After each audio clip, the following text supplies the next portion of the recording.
Thank you guys for joining me tonight. This is actually the first ever DreamSeed VR panel. So I'm really glad that we were able to get a couple people in the room this evening. We're working from different time zones, so that's kind of miraculous in and of itself. But both of your work, for me on a personal level, is like of exceptional quality.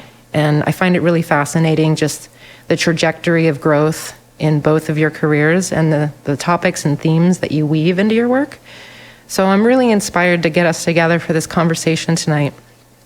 Some of our viewers will, without a doubt, know who you are and be familiar with your work, but for the sake of people who aren't, I want to just go ahead and give you both an opportunity to just like introduce yourself, let us know a little bit about your work, maybe like share some of your journey in not only being a visionary artist, but also a digital artist, because a lot of the conversation I'm hoping to touch on tonight is relating to the digital arts and how they interface with visionary art. Because as technology is accelerating in the digital arts realm, it's like we have this more like nuanced and rich palette with which to build these worlds and visions that we want to share. And I feel like each of us kind of come at it from a unique toolkit. So yeah, I'm really excited to hear about that, just because, you know, I always find origin stories really interesting. So feel free to like let us know as much as you like about that. But then I'm also interested in hearing like how that has led you to the stuff you're exploring now. And then if you have anything cool, you know, in the docket that you want to share with us, we've got the screen share capacity here in Discord. So I'm going to just hand it over to you, Phong, and feel free to give us a glimpse into your world as of late and your journey that brought you here. Awesome. Thanks, Sarah. Well, my world right now, I've been super focused on Microdose, which is on the screen right now. And since our last interview, probably most of the time I spent working on porting Microdose so that it works with a gamepad controller. And so I'm playing right now just with like an Xbox controller, and makes it a lot easy to play. Microdose is like a music visualizer software that I build with Scott Hedstrom and Android Jones.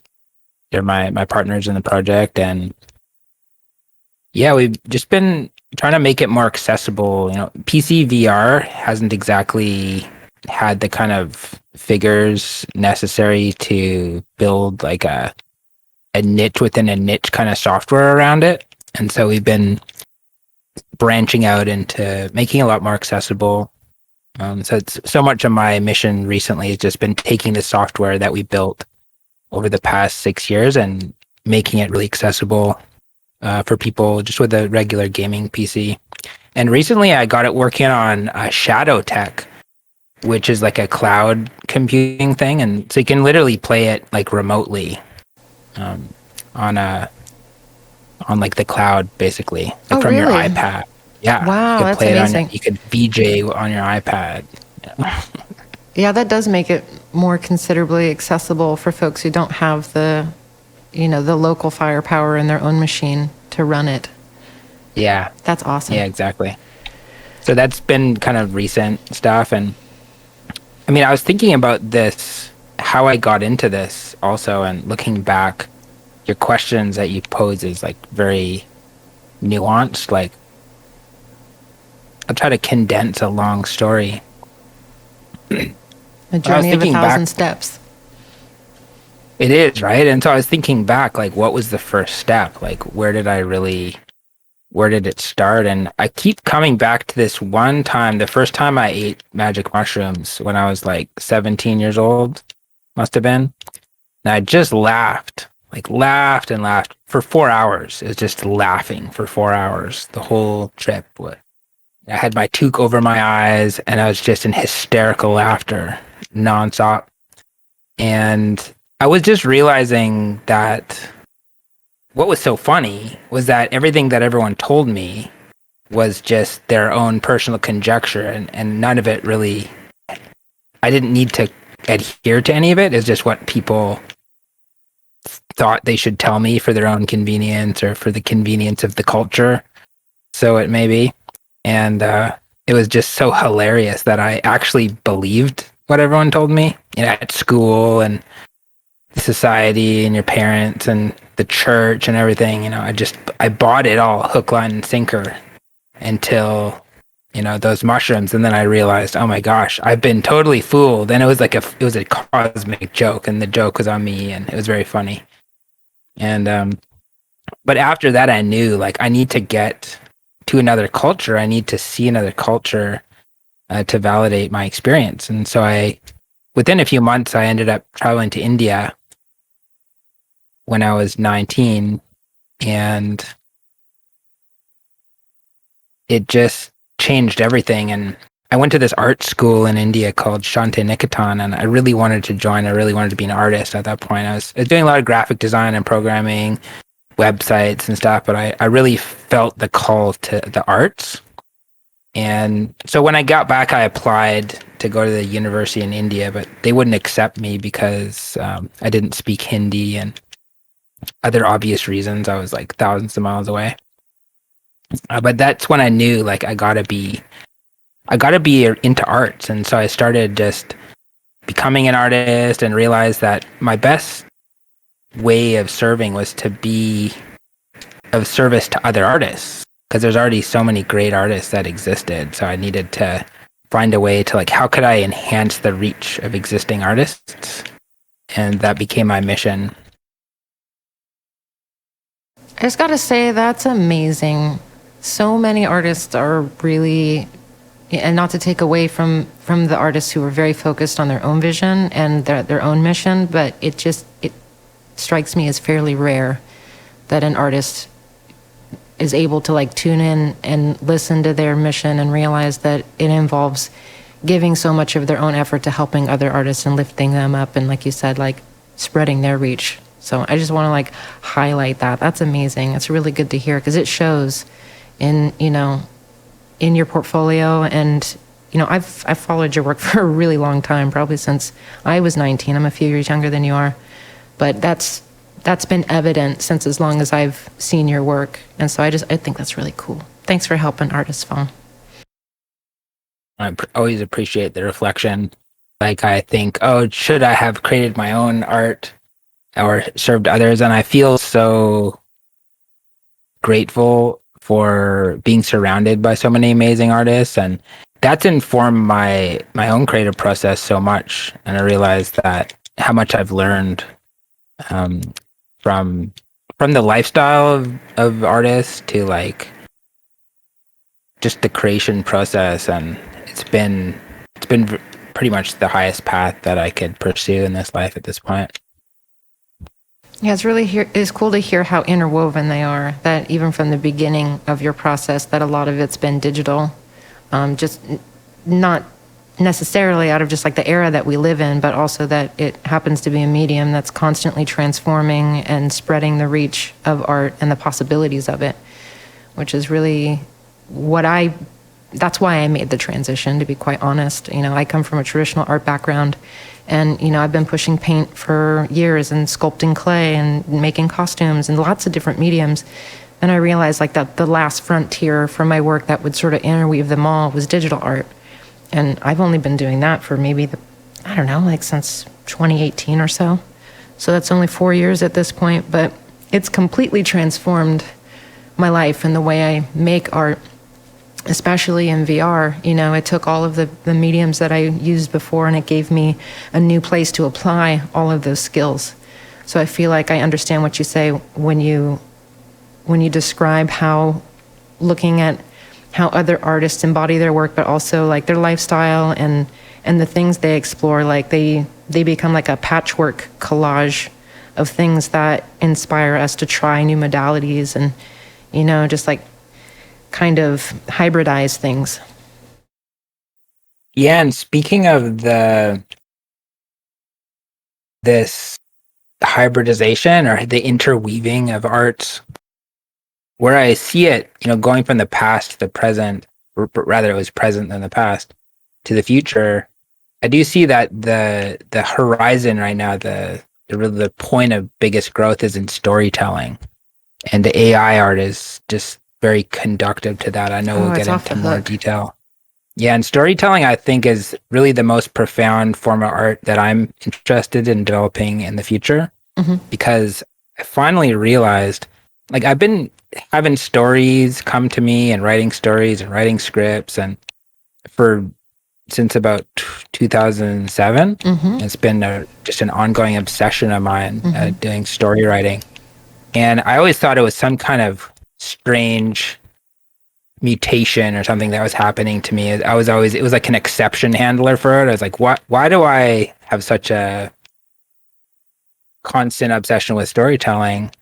And only within the last 2 weeks, I realized, I'm late to the party here, but I only finally realized that storytelling is the only medium that I could think of that integrates every single other medium, from philosophy to visual arts to music to culture.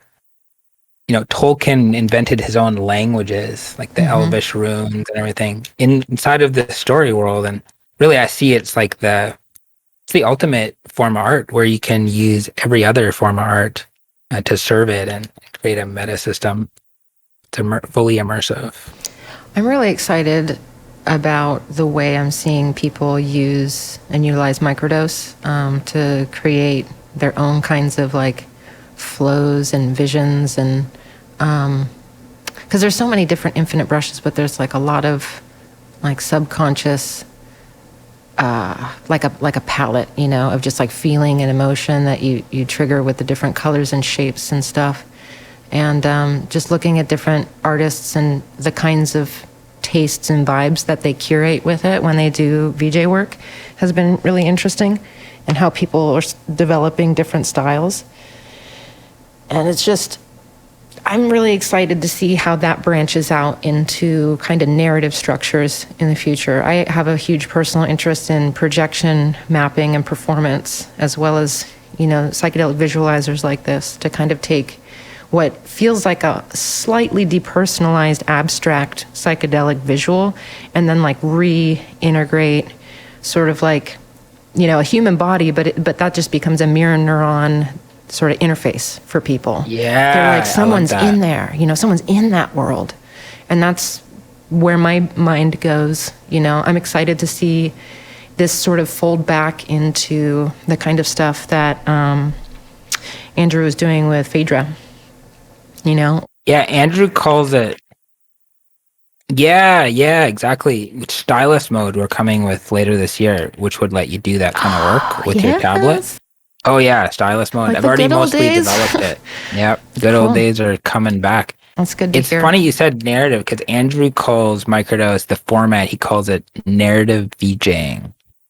Yeah, you're creating like a journey, and it's so dimensional. It's not like back in the day we had, I don't want to say, Milk Drop wasn't terribly flat, and neither is Electric Sheep, for people who remember those. But this is just so, it's literally in VR. It's dimensional. You can like fly through it for hours. So yeah, I'm going to insert a random card in here. Phong and I go down this rabbit hole for like 2 hours as of last year. So for people who want to know more about how Microdose developed, and some of our other random tangent thoughts on things like DMT research and AI machine learning, figuring out patterns in DMT research, cool stuff like that, dream worlds, how Microdose might, become some kind of cool dream world interface in the deep future. Go check that out. Check out that cool card that I post up here. I'm going to go ahead and pass the mic over to Eloh. And in the next, minute or two, if you want to queue up a screen share to be able to show us some of your visions and stuff, I'm going to pose the same question to you. I'm curious about your relationship with art, the mediums that you've chosen throughout your life, whether or not they sort of like inform the inspirations. Like, is there a connection and a conversation in your imagination between those different mediums and the kinds of things that come through or the things that are possible. Just take it away, dude. All right, right on. So on your first point about queuing up some of my work, what I'd rather do is kind of remain in the flow state Awesome. with Phong on Microdose here, Cool. because it's hypnotizing.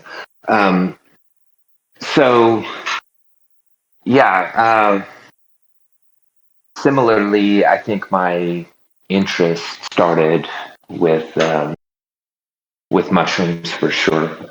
My first psychedelic trip was on LSD, and though I enjoyed it, it was so kind of aggravating. I think the circumstances and setting, like a friend of mine gave me some outside of, an architectural drawing class in my junior year, and so it was like coming on by the end of that class, and then I had to take a long car ride home with my father, who was a police officer, as it was coming on. So it wasn't exactly an ideal set of circumstances to really be able to experience the fullness of psychedelics. It wasn't until I was out of high school, and I was at odds with my dad at that point, and I'm like, I'm fucking out of here, dude. You're messed up, And some friends came to pick me up, and we had a nice bag of mushrooms, went down to the beach,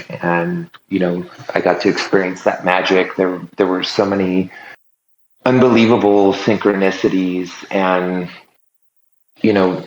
like all these cats were like snowboarding buddies of mine throughout junior high and high school, and like seeing them in this hyper cool kind of ray traced reality that I was missing. I was missing since childhood, like the demands of life kind of dole over everything, and it brought me back to what I wanted to be, where I wanted to be, how I wanted to see the world. And so, it was that in combination with meeting my first mentor, who was a tattoo artist. And that was a pretty gnarly, brutal relationship. You actually know him, Sarah, Max Marlowe. I met him when I was 18, and he started tattooing my back. And I was utterly enthralled by his take on art. I just had I guess the only reference I had for abstract approaches was Salvador Dali, and as amazing as he is, he doesn't tap on those fundamental what is it? What's the word? It's the mysterium, right? It's the fullness, the hugeness of the mind, the beauty. Dali's works are generally pretty natural tones, and I'm definitely drawn to the neon, the electric, and so psychedelics were the pathway in for sure. I think coming out of high school, with my ego fully intact, I at the time I was experimenting with Nazism, and I was a fucking asshole kid, and taking mushrooms and seeing the beauty in the world and the softness, and rediscovering those elements of myself were so important. But I didn't know that there was a pitfall or a problem waiting for me in the future, like an ass kicking. And so I just continued to up the dose and continue to take them and continue to put myself in more extreme circumstances. And, I left the country. I lived in Romania for 2 years when I was 20. And I became really reclusive and internalized. Everything became kind of like a hall of mirrors, I guess, in my mind. And I was so focused on becoming becoming the best. I want to become the best shaman. I want to become the best artist. Everything was still ego, ego, ego. And so I would just ramp up the dose even further and ramp up the dose even further. And then that was when I started to like lose my friends and distance myself from my family. Like I started to get into that chaos, the void. And that was where things began to get really, really tough. And, it resulted in kind of like a breakdown of everything. Like the world started to kind of manifest like unseeable synchronicities and connections, where like every license plate had meaning, and I had become adept at like breaking down the numerology of like the total numeric value of the letter structure and all this stuff. And I was literally like mining for meaning in the world, realizing that like the meaning was being sifted out of it. And so I was left with these like trivial exercises to keep my mind focused on something so that I didn't totally unwind. And then I started to unwind. Things like started to break apart. That was like, I guess, that ego death experience that everybody champions. Except it wasn't pretty. It wasn't like, oh, I'm merging with everything. It's like hell awaits you type of thing. It's often ugly. I feel like people put a sugar coating on it, and what you're describing is a really archetypal experience for a lot of people. Like that fine line between like, oh, I'm seeing meaning in everything versus like psychosis. Yeah.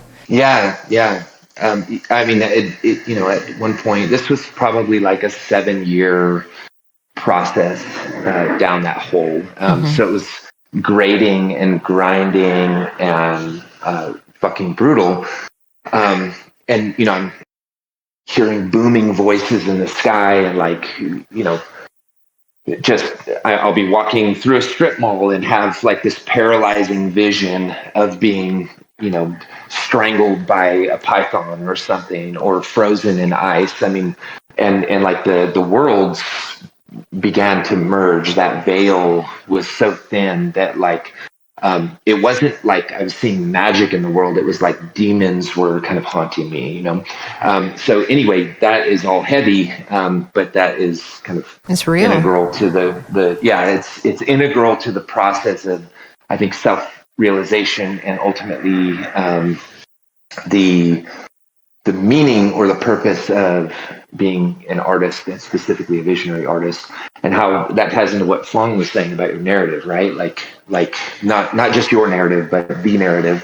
That I think McKenna, kind of summed that whole thing up the best in saying that the world is made of language. I mean, yes, like literally down at the level of DNA, it's linguistically like the firmament of reality is linguistically based, right? But like our story, the things that are meaningful to us. I admire Fong's position of like the meta artist, like the producer, augmenting, somebody like Jones, who's very public facing. I mean, Jones is primarily a performance artist, and I think that a lot of people don't realize that. Many of his paintings have been made in front of a live audience or a group of people, or and he's extremely proficient. There, I don't know. Let me kind of collect my thoughts for an instant. Yeah. So I found myself alone, completely alone. And the resolution to that was through a number of things. There were primarily spiritual in nature. And then the psychedelics actually augmented like the healing process at some point. So I went to Brazil and I took ayahuasca down there, and I found myself in this situation to where I wasn't, I had been seeking ayahuasca and DMT for years at that point, and I wasn't able to enjoy this journey. It became all about somebody else who was having an incredibly hard time through that whole thing. And I'm like, nobody is helping him, not even the facilitators. They don't know what to do. And I could like see this dude being tortured. Like I could see what was happening to him. To the point to where like these tentacles would like, seize up in his back, and then he would puke, right? So there was like this precognition or something. I don't know what it was, but I was able to see the scene. It was this, extraordinarily alien kind of Mayan torture chamber, and this guy was just being, just brutalized, and he was walking through all of this stuff. I mean, literally like praying to Jesus. He's like an atheist dude prior to that, and I'm like, dude, I gotta help this guy. I have to help this man get through this thing. And so like I'm talking to literally like a UFO that's perched on the grass out in front, and I'm like, conversing with the ayahuasca, and it's like, you shut your fucking mouth and sit there, like very, very gnarly stuff. And then it let me up, and I was able to stand up, and I walked over and picked this dude up to his feet, and he's a huge man. Got him to his feet, and then the facilitators came over at that point and helped him, and we walked him out of this thing, right? It's like that was kind of the turning point, I think, in the restoration of like hope. I realized that like everything to that point, that was when I was 24, 25, everything to that point was all about me being the best. I've got to be the center of attention. I have to do this. I have to tell my story. My art is important. I'm going to go and learn from the best. I'm going to do this. I'm going to be out, at the end of time, and I'm going to come back with a story to tell everybody. It was all so egocentric. And then I ended up in this position to where, I'm under the influence of a full dose of ayahuasca, and I have to figure out how to help somebody else through it. And that was the insight. That was when people talk about ayahuasca being like a medicine, that was the healing factor of it. Like, I do believe that ayahuasca is a medicine. It's a lot of other things too. And there's like some really like evil shit that goes on there too. But there is this element of it that does have, it's like a panacea or something, or a panacea, I guess, however you want to say it, for mental dysfunction, I think. And that was my healing moment. That was the turning point. It took a long time to kind of fully restore things and put things in order and build hierarchies again and build like a personality that functions and all kinds of stuff. But that was the turning point, was setting aside all of this expectation, like I have to go and do this thing, setting that aside, setting aside the visions, setting aside the breakthroughs in order to help somebody else. And that has kind of been the story that I have wanted to tell, that narrative as an artist. That is the story that I've wanted to tell since that point. And I think I'm getting better about it. I mean, there's a lot of other stuff I want to do too, but that's what I think I want to leave the world with. I mean, there's this desire to like evangelize people, with my own spiritual take on things, but that's more of a personal thing. I think an interpersonal legacy that I can leave is like, it is the selfless act that will be remembered the most, I think. It's the pure signal, the one that like everybody can tap into, rather than not just like the individuated one, but the one that like threads everybody together. Right.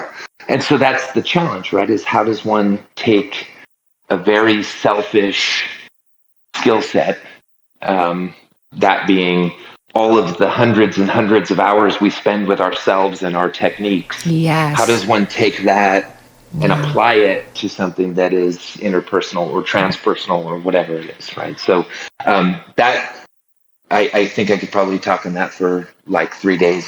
So let's just cut it there. Yeah, to comment on that briefly before I move on to another query for us. I think about that a lot. My own personal goals. I'm gonna be frank. Like, I am in great admiration of the technique and the time invested and the struggle to get there, of artists such as yourself and Phong and lots of other people that I consider to be, like, I don't know, like, I don't like hierarchical things, but I recognize where I am in my journey, and like, I'm an okay artist. I'm happy with my work. Hopefully I'll get to a place where, I can be like, gee whiz, ain't that something special? But I think that the main gist of the thing that drives me is just like being as neutral and like faithful and like clear channel cartographer as I can, and just do it right up to the edge of my technique, and if my technique can discover or grow or find new ways of sharing things that I've seen or experienced, that's my goal personally. And that's one of the reasons why I love VR as a medium, is because like it's immersive. You can like go in there. It's like you're in somebody else's vision. But at the same time, like, I just want to share the things I've seen, because I don't even think that the things I've seen are like special to me. I'm just like, wow, there's this bigger fabric of like spiritual phenomenology happening. And not everybody is built with the fortitude to drive themselves half mad and go see that stuff. Not everybody is going to take the same journey.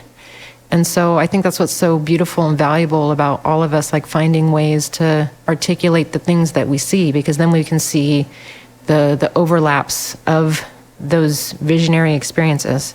Things that feel completely like personal and subjective and in your head, but then you see somebody else express it and you're like, oh shit, I've seen that too. And then we build this bigger map together.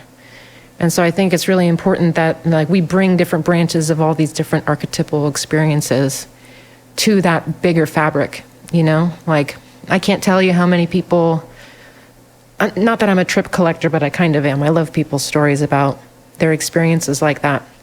This gives me a perspective into things that I haven't lived, and I've had different kinds of ego death. I've had different kinds of crazy high dose experiences, but like I've seen the edges of many of those things all across the spectrum, and I've heard similar stories, and it just gives us like this empathic perspective.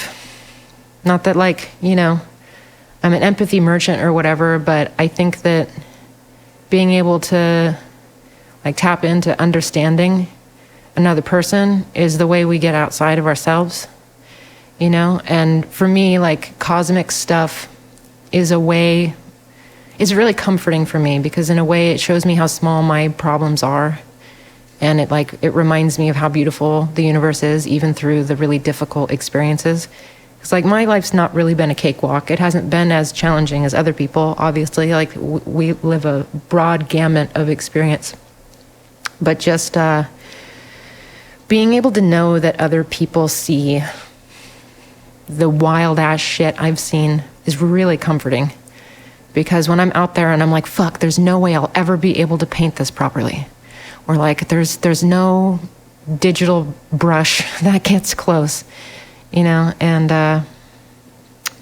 I just find it really comforting to know that like we're all, putting our little pages into that big book, and it just gets wilder all the time. And I'm gonna take a peek at some of these other questions that I've sketched out for us. So yeah, Yeah, go for it. I just wanted to follow up real quick. So, I was listening to this collection of pastors. I don't know exactly. There's like a theme to this particular collection. This one was about like giants, right?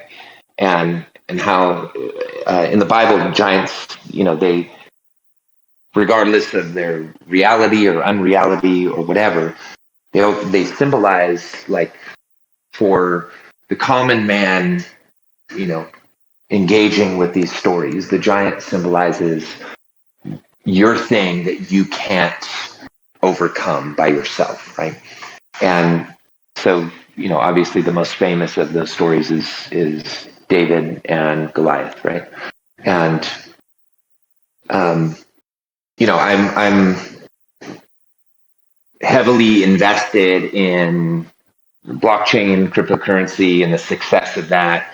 And obviously there's been a huge, like, correction, I guess you could say. Yeah. And that has, that's put me in a position to where I'm back to grinding and hustling, which I'm no stranger to, and I don't mind it at all. But it's not as comfortable as selling NFTs for, however many ETH, right? Like, that's a nice, comfy place to be. So the last months have not been comfortable.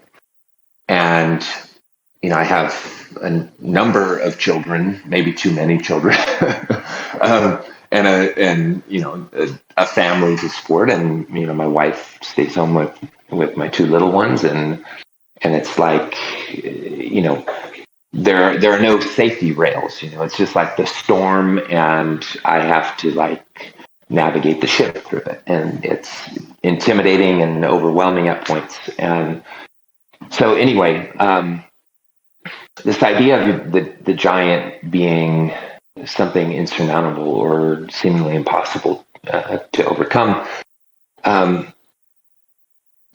This one, I don't know which pastor it was, some famous dude, but he said something like, the giant was looking at David, with every intention to squash him. It's a boy, and Goliath is 9 feet tall or whatever, and he's like, I'm just absolutely going to pulverize this little shit.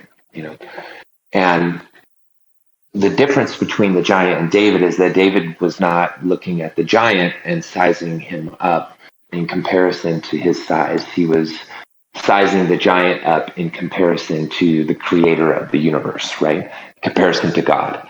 And David's faith was maximum, right? So he had become, selfless in some way by, like, opening himself up, to make this universal, I guess, and not just Christian. He had opened himself up to the total possibility of the power of all creation. And when he looked at that giant from the perspective of all creation, the giant obviously pales in comparison to that. Anyway, I just wanted to share that story in line with what you were saying, like seeing other people's narratives, their journeys, their struggles, their triumphs is comforting. Like, because we are all these kind of little compass carrying, card holding, travelers or whatever. We the aggregate of all of our stories together is it gives us the picture of the universe that reminds everyone that this is way, way bigger, way, way more interesting, way more complex than any. Not that our issues are trivial. They're. Well, it's multidimensional. Yeah, we're all just small facets of it, and Right. you can't see the whole picture with just one facet. But yeah, I mean, as a dorky aside, when I was small and I was dealing with some really challenging situations in my childhood, I don't know, just straight up, like, some abuse and stuff. One of the things that made me feel strong was stories. and characters and stories that were able to face down their things. You know, it's different than, you know, I didn't grow up with any kind of like religious background. And so for me, it was Narnia, you know, which is inspired by the scriptures and C.S. Lewis. But for me, it was like those kids being brave. You got to forgive me for getting choked up. I'm such a little bitch. But like,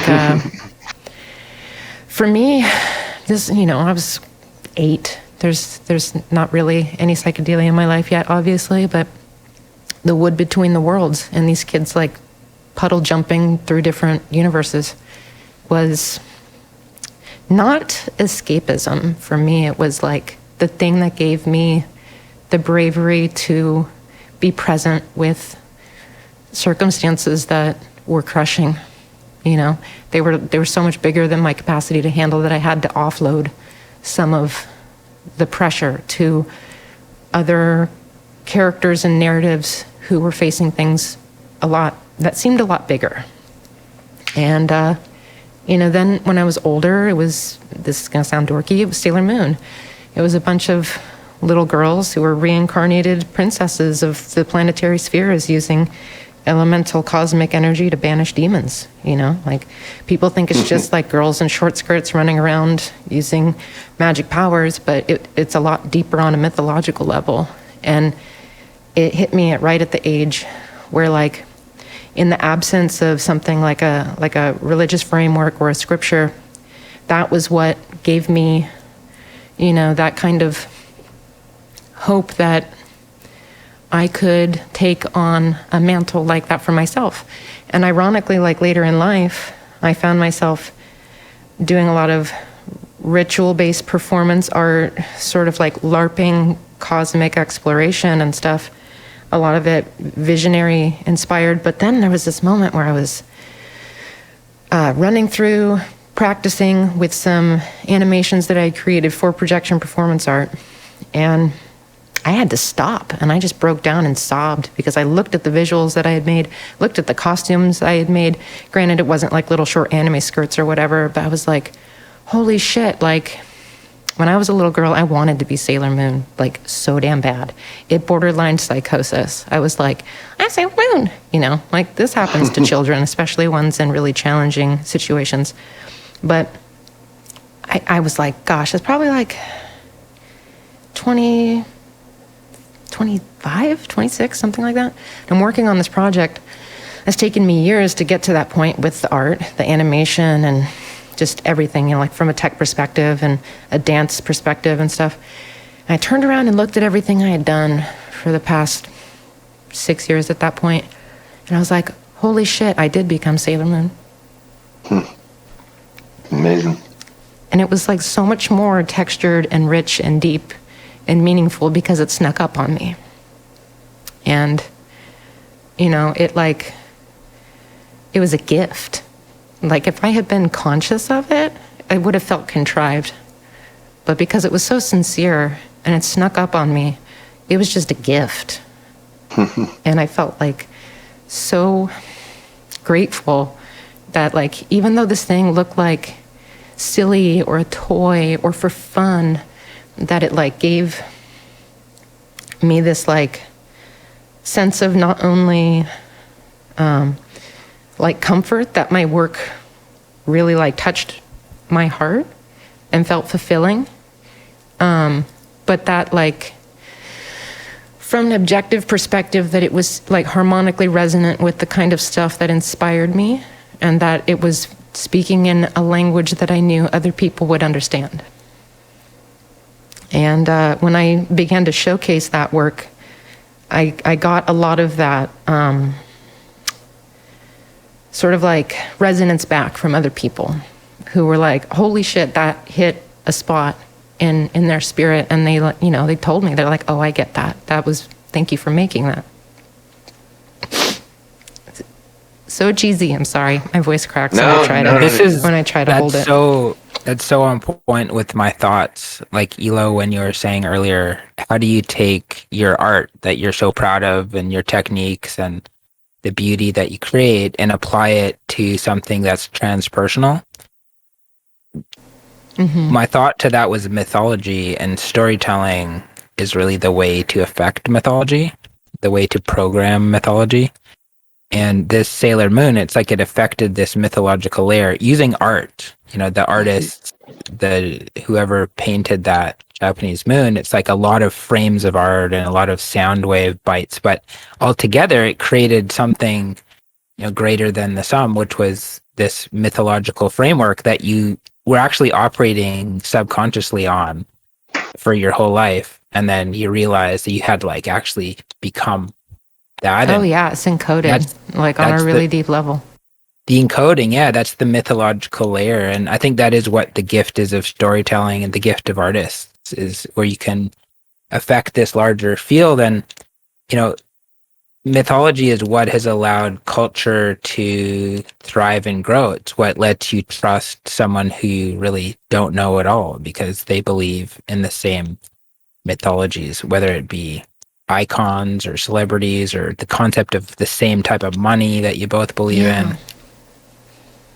That's a really good point. And I think that, you know, speaking to David and Goliath, and, you know, going to relate it to Bitcoin, you know, like we're undergoing a really big shift in trust and what myths people want to ascribe to, and like revisiting myths that work and revisiting, you know, assumptions that lack of myth works. I feel like there's a lot of myth killing in our modern society. And I think that's why what we do, you know, building bridges to old and new myths is so important, because there are like fundamental layers and archetypes that are timeless. And even though they get articulated in different ways, that you know, there are so many different cultural stories that I relate to and that I see relate to each other. That was one of the things, like, as I became a psychedelic person, as a kid, I was totally obsessed with world mythologies and comparisons. I did a lot of like cross-comparative religious studies just on my own as a grade schooler and a middle schooler and a high schooler, because I was that weirdo child. But that was my introduction into philosophy and mythology, which folded over into psychedelic experimentation and exploration. So it's like, gosh, you know, I found that before I found the community. And it was so strange. Like I was sort of, just to share a little bit of my own background, I became psychedelic at, I was a terrible kid. I wasn't actually like naughty in a bad way, but I was already like trying MDMA at 15. Not the smartest, don't recommend it, but it did have a really big impact on me, because I was able to work through a lot of that abuse I mentioned with MDMA. This was like pre-psychedelic therapy. And then around 16, 17 was when I started experimenting with mushrooms. They were my first true psychedelic teacher, and I worked with them until I was about 20, 21, and then I introduced LSD as a lily pad to eventually try DMT at like 22, 23. I literally wanted to do LSD as a way to be like, okay, if I can handle that, let's see if I can handle DMT, because I had heard about DMT when I was about 19, and I thought to myself, that's the shit I want to try. And so, gosh, like finding that archetypal fabric and realizing how important it was before becoming psychedelic, it almost felt like, in a way, that I was like pre-primed to become psychedelic, because like I wanted to touch magic. I wanted to work with those energies in a way, like I was that kid that desperately wanted magic to be real, you know, like Narnia, Sailor Moon, like countless things, The Wrinkle in Time, like all of it. I always wanted to blend science and magic and art, and finding the community and being like, oh shit, there's a whole bunch of other people out there like that. In particular, it was Pod Collective. My laptop busted when I was like 18, and I was going to community college, so I spent a lot of time in the library, and every day after classes, I would go and I would log on Pod Collective and just like root around and watch stuff. That's so rad. Isn't that cute? Yeah. It's always been in the back of my mind. That was when it clicked, and I was like, oh, Terrence was right. Like, find the others. But I feel like there's like this really beautiful feedback loop that happens between these different fields of study. And it's the thing that I wanted to ask about the other questions we're going to explore, because I feel like there's a feedback loop between like, it's almost like the archetypes and stuff train us how to use the technology, and then the technology like teaches us like how to articulate the archetypes, you know? And there's something really interesting that I feel like happens in virtual reality in particular, where it's kind of like that flatland metaphor, you know? You get an opportunity to learn how to move in a different dimensional way. It's like you go from being something that is like walking on a 2D surface, and all of a sudden you can fly, or you can swim in 3D, and you can operate your emotional and spiritual anatomies in different ways. And even along the lines of like, I'm sort of slow to the party, but I've only just recently started experimenting with, this is several months ago, I'm not going to incriminate myself. This is in the past, you guys. I was experimenting with using certain psychedelics in VR. And I know that I've talked to some folks who had done similar things, and there's a learning curve. There's definitely, like, everybody's physiology is different, but a certain popular dissociative that people like, that's used in veterinary medicine, that I came very late to that party. I watched a lot of people have a really hard time with it. And so I was slow to be like, all right, I'm going to be really disciplined, and I'm going to like check this out. And I got my sea legs outside of VR with it. And I was like, all right, that's really interesting. You can just sort of wobble around if you want to just like, you know, have fun and still socialize and be goofy. Or you can just lay down and go really deep field, and you don't have to deal with like a lot of the weird stuff that happens with something like DMT. And I ended up realizing I was really good at it. There's like a weird third eye. And I feel silly saying that word, but it's true. There's like a third eye, you know, and there's like a third eye you can develop in there where you're able to like navigate and fly, like literally fly. You can direct where you fly, flying through all, it's like microdose. I've never seen anything like it. I've done, you know, lots of psychedelics and fried on 6,000 mics of acid. I've done plenty of DMT and seen lots of like Allison Gray fractal rainbows, but there's just something so structurally different about the visions on the other side of that proverbial like event horizon with the dissociative thing. And it's like architectures, holographic like topologies, you know, of fucking spaceships and cathedrals and weird cellular metabolisms and such abstract, exotic structures, you know, and then it's all coded information. And even though it's like doesn't make sense to our little terrestrial monkey brain, like you can start to recognize that there's some kind of cohesive pattern going on. There's like, it has its own language, its own code. And, you know, it's like you see a pattern enough, you start to be able to see that. And so from that perspective, like the idea of the dissociative, and I've never tried said dissociative before. It's not, it has never come in, I mean, like, never directly landed in my lap. And that's usually how I gauge my readiness for anything, is like when somebody's like, hey, try this. Yeah. And I was in a similar boat. Yeah, I didn't seek it out. Yeah. So, you know, as you're talking, and you're describing all of this stuff, like looking at the visuals on the screen that, you know, for all intents and purposes are magic. Like it almost seems like our experience, the world is, it's about like capping specific levels to be able to focus down, you know, out of your binocular vision and experience the passage of time and understand your relationship in space. Like it, in order for this dimension to remain cohesive, it's like all of these other flaps or vents or something need to be closed. We're only seeing, you know, the completely constructed surface here. And there are all those other, you know, quote, dimensions and stuff that we see, you know, hidden architecture in are the flaps that hold it together. I had that technology. Good. That technology, I call that the chrysanthemum. Yeah. where it's like some kind of technology that blocks out everything outside of it. Yeah, And like a so when you calyx. pass, totally. So when you pass through the chrysanthemum, you suddenly see what was on the other side the whole time. Mm-hmm.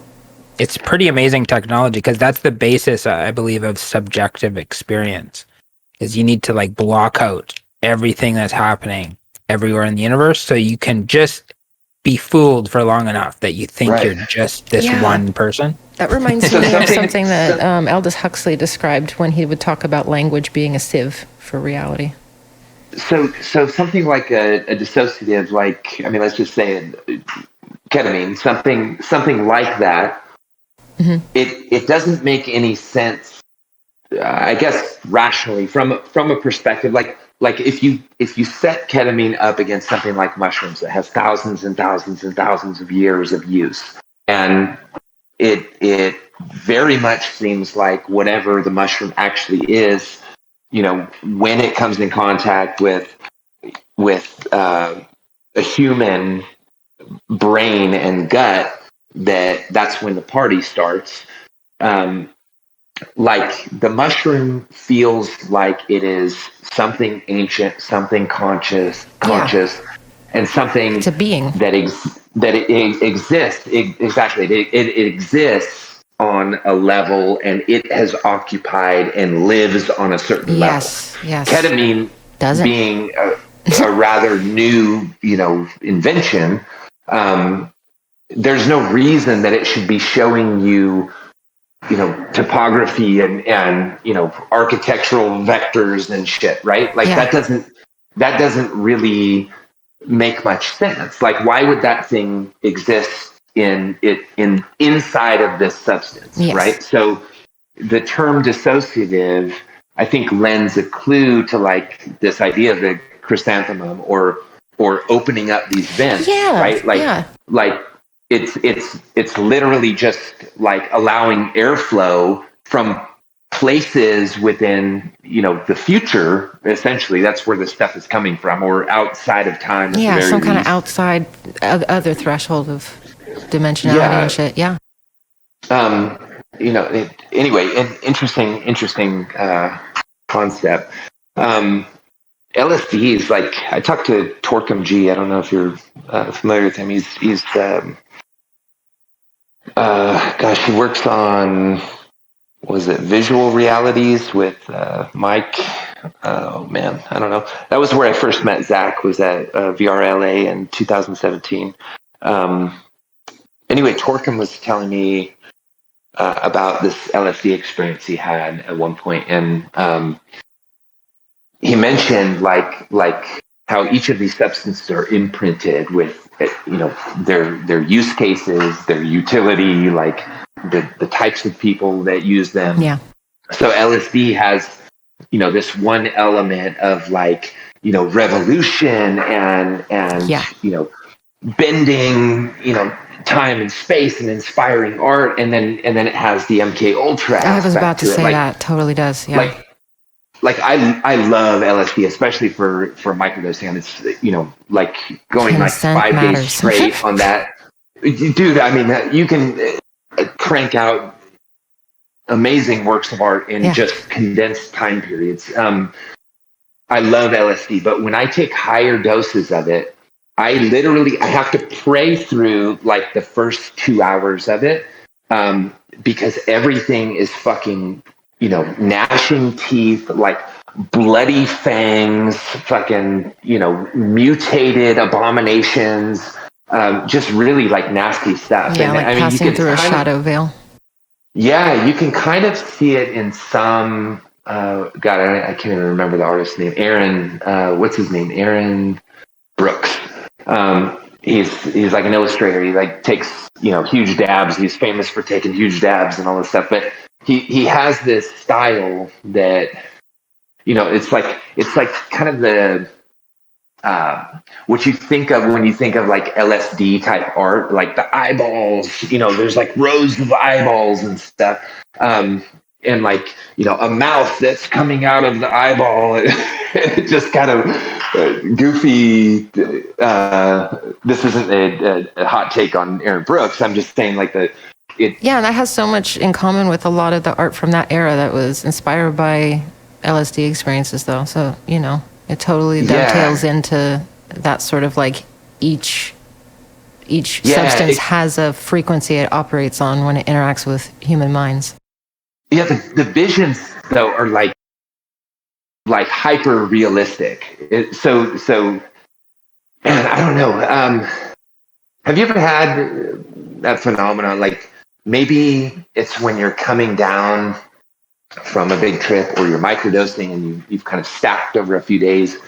Like you're in that liminal, subliminal state prior to lucid dreaming, where you're still aware of the room that you're in, you're aware of your body, and you're also aware that you're heading into a dream state or sleep. And then the visions that arise, they seep through the dimensions, and they'll just like pop up right behind your eyeballs. And they're super disturbing because they're super duper refined. Like 8K, you're like, this thing is real, whatever it is. I mean, I don't know if I'm explaining that so that it makes sense at all, but have you ever experienced anything like that where it's like something, an entity or something gets through just long enough to show you what it looks like, and then will like make a gesture and then kind of dissipate and take off? Those experiences have challenged my perceptions of my sanity, and I tend to call them like just the story time moments where I'm like, I'm going to make peace with this. This is a story time moment, like whether it's real or not, this is real for me.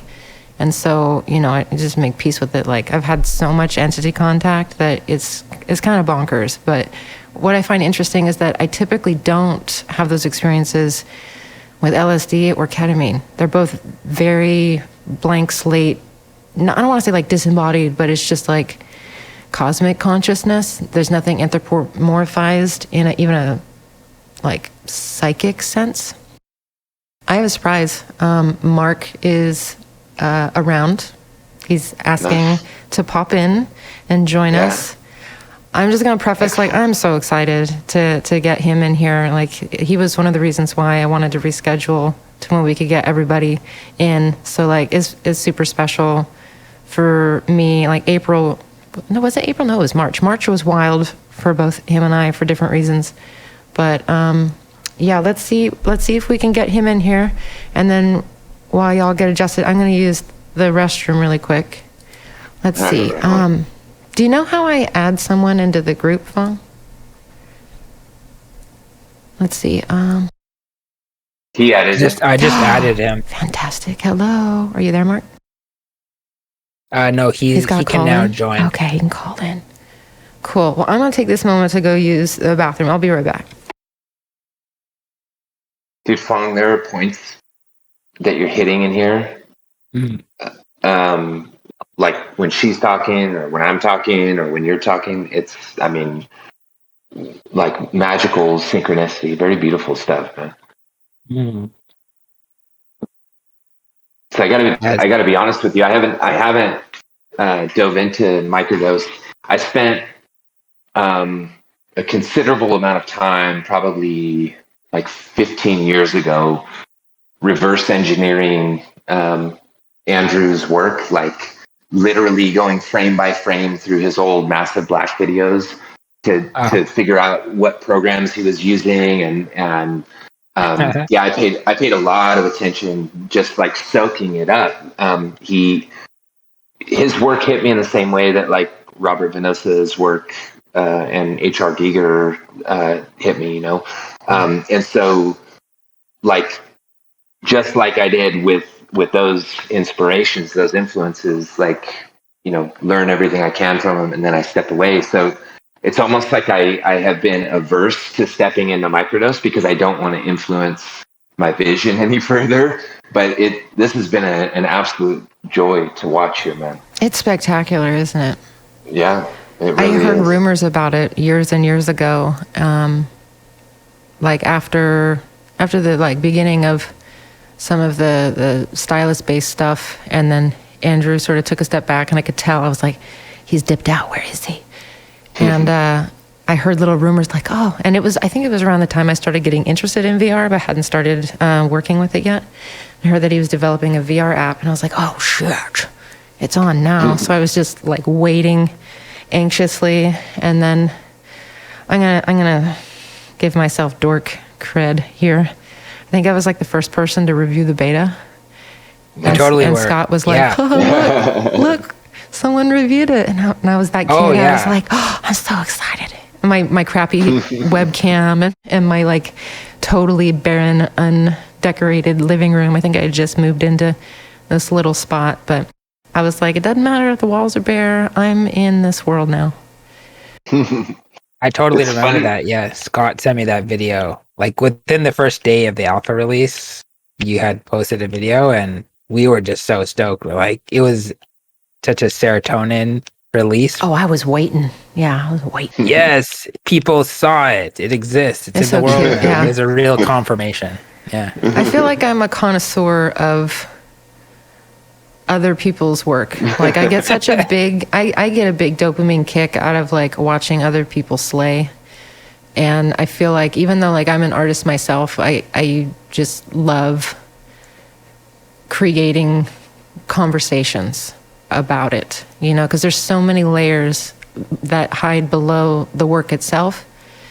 And I think that, you know, the same way people love behind the scenes stuff of movies, like I'm a huge movie nerd, like big cinema buff.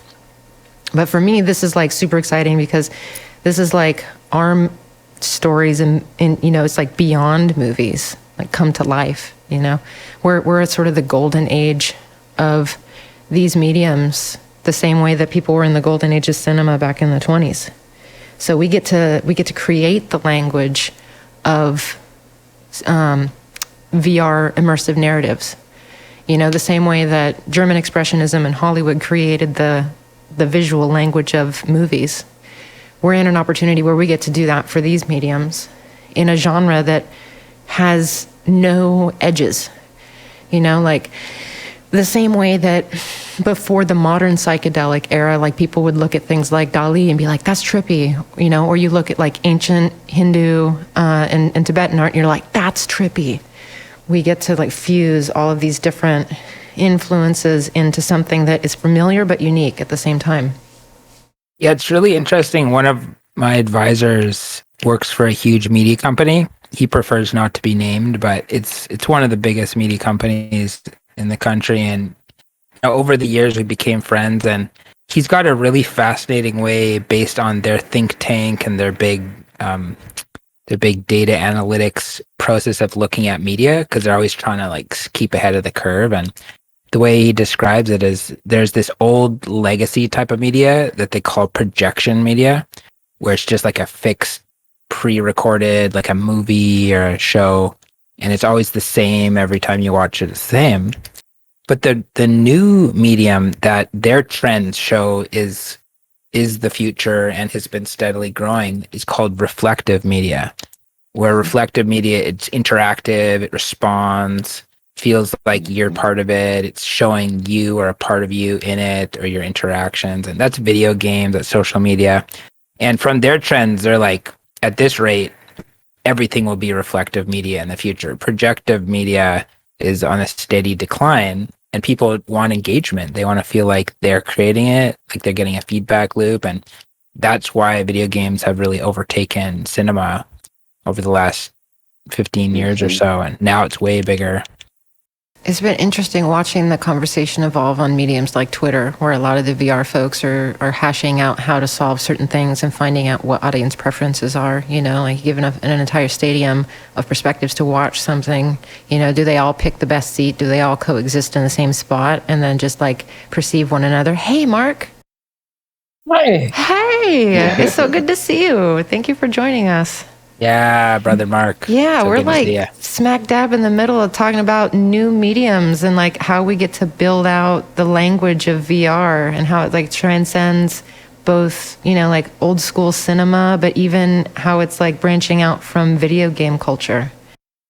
You popped in at the perfect time. So good to see you, Mark. Yeah. Yeah, you too, Freddie. It's you guys. Yeah. So some people might not be familiar with your work, even though no doubt many are. I want to hear a little bit, if you're open to it, I'd love to hear a little bit about not only like what you've been working on lately. I got to try out the World Tree project that you've been making with Zach about 2 years ago. That was the last time I got to interface with some of your work in VR. But yeah, I'm just curious about your journey as a digital artist, like creating dreams and weaving archetypes together. Fun. Yeah, that's what I'm about. Have you always that, been a digital artist, or right. did you come from a traditional background? Traditional background and drawing. Sweet, same. Which it's always there when I need it. And then, started to become a gamer. Got an Amiga 1200. I started to make animations, even though there was no software for it. Copying my toys, and drawing and 3D modeling, and spinning them around plinths back in the day. And then, just went to animation college and studied traditional 2D animation. So I got a big drawing callus. It's hard to show. Oh yeah, you got the battle wound there. Drawing callus. That's settled. amazing. That's bigger than the one I've got. That's for sure. Thought it was kind of gross. I used to be self-conscious of mine, but now it's just, it's like, it's clout. That's how artists flex. Yeah, it's totally clout. Check out my drawing callus. 20,000 hours.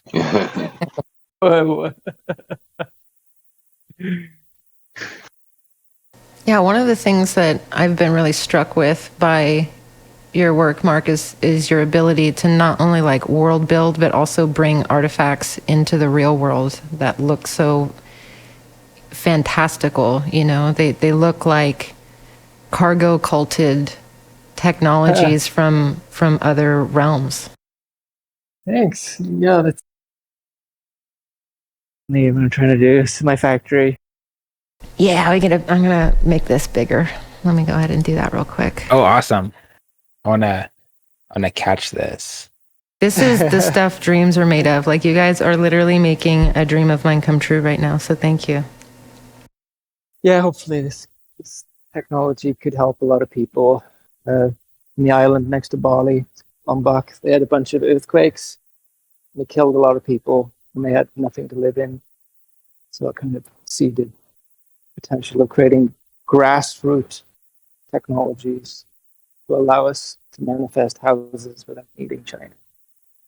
So shape mastering, 3D printing, laser cutting, assemblage, and then I'm training my boys to be physical shape masters.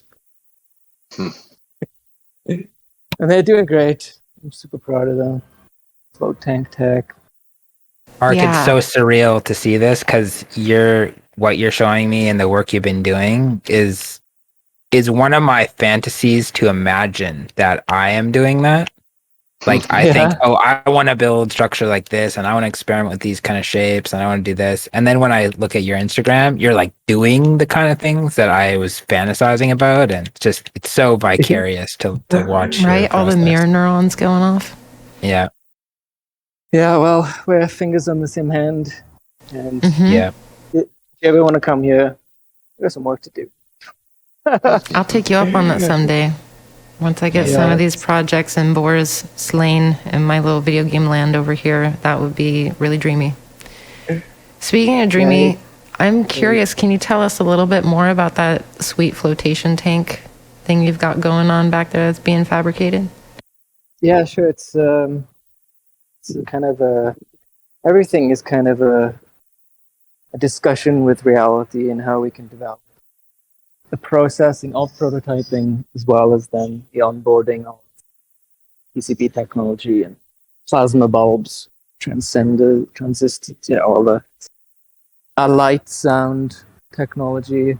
And then this couples then with web browser 3D technology, where we can create bridge systems, bridge technologies, and then use web-based 3D tech, create a game engine in the web browser, and then the data fields that can come from these technologies then you can utilize, mix it together, bridge tech. Make it swing on a big wheel. Modular into the big one. Data fields. That's I like stunning. that meme. Data fields. Yeah, similar to what you and I were talking about, Phong, with like seeing the data aggregates in DMT research. Wow, it's deep. Fuck yeah. Yeah, the stuff that like Andrew Gilmore is doing over there. I think he's doing it in Japan. But yeah, him and Strassman, their stuff. That's the true horizon right now. Like this is the next frontier. I can't wait till we can get folks doing research like that in a pod like that, you know, because it's one thing to be in sort of a medical environment being monitored for research with just like old architecture around you, just like old world sort of like squares and stuff, then something that's more designed around the body in a intuitive or organic kind of way, something that's more ergonomic and even like catering to the way consciousness works. Like a Hindu temple. Yeah.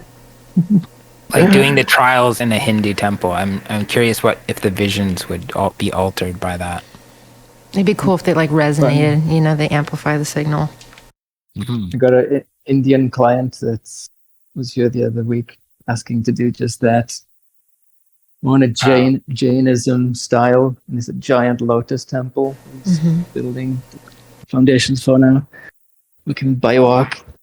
And yeah, he's coming back and he wants to throw down investment into Protonoia, which is, what do I say? So after I went on that accident and I came back somehow. Thank you for coming back. Yes, thank you for helping me back, guys. Honestly, I saw all your faces with the golden cord connecting us all, and we're on a mission. Really big mission. You know, I felt like what I was doing, I'm going to cry. I felt like what I was doing was just make believe, but I definitely like set that intention in the nights following what happened. And, you know, I was like, you know, I have sort of a fleeting connection with this new friend in this realm, but I feel like it's strong enough for me to just like go lend my tiny little torch and be like, this way back home to the rest of us. That's what it looked like. I've never been able to direct a dream like from falling asleep. I've never been able to be like, I'm going to go here and do this. And that was literally the first time in my life. Like I've been lucid dreaming for decades, and that was the first time I was able to take an intention in such a clear way that I remembered when I woke up. So I'm just really grateful that you get to keep on the mission with us here. Yeah, thank you. Yeah, after that accident, I remember I heard about it, and right away, within a couple of minutes, I thought, oh, I know what to do. And I went straight into a prayer pose, and I just went into this trance, and it was that golden thread, and I was just following it. I know it's like that is what I always used to navigate between the dimensions. Yeah. On the after you pass through the chrysanthemum and you're like in the universal elevator. It's like now you can go anywhere if you know where the destination is. And I was like, Mark, and I invoked your soul and the feeling of your soul and our past lives together. And I knew, okay, I'm gonna just let you know that we're over here and we really want you to come back, and just like a beacon. And I needed to connect to you, and I needed to feel that your soul was still on this planet. And yeah, it's such a powerful experience that I had. And then to get your affirmation when we talked, to get your affirmation that you saw that and you felt that was just so profound to me. And yeah. So appreciative. Thank you. Amazing. I'm grateful. Yeah, we're living in a very interesting biointelligent dream field, and it is aware of us, and it loves us.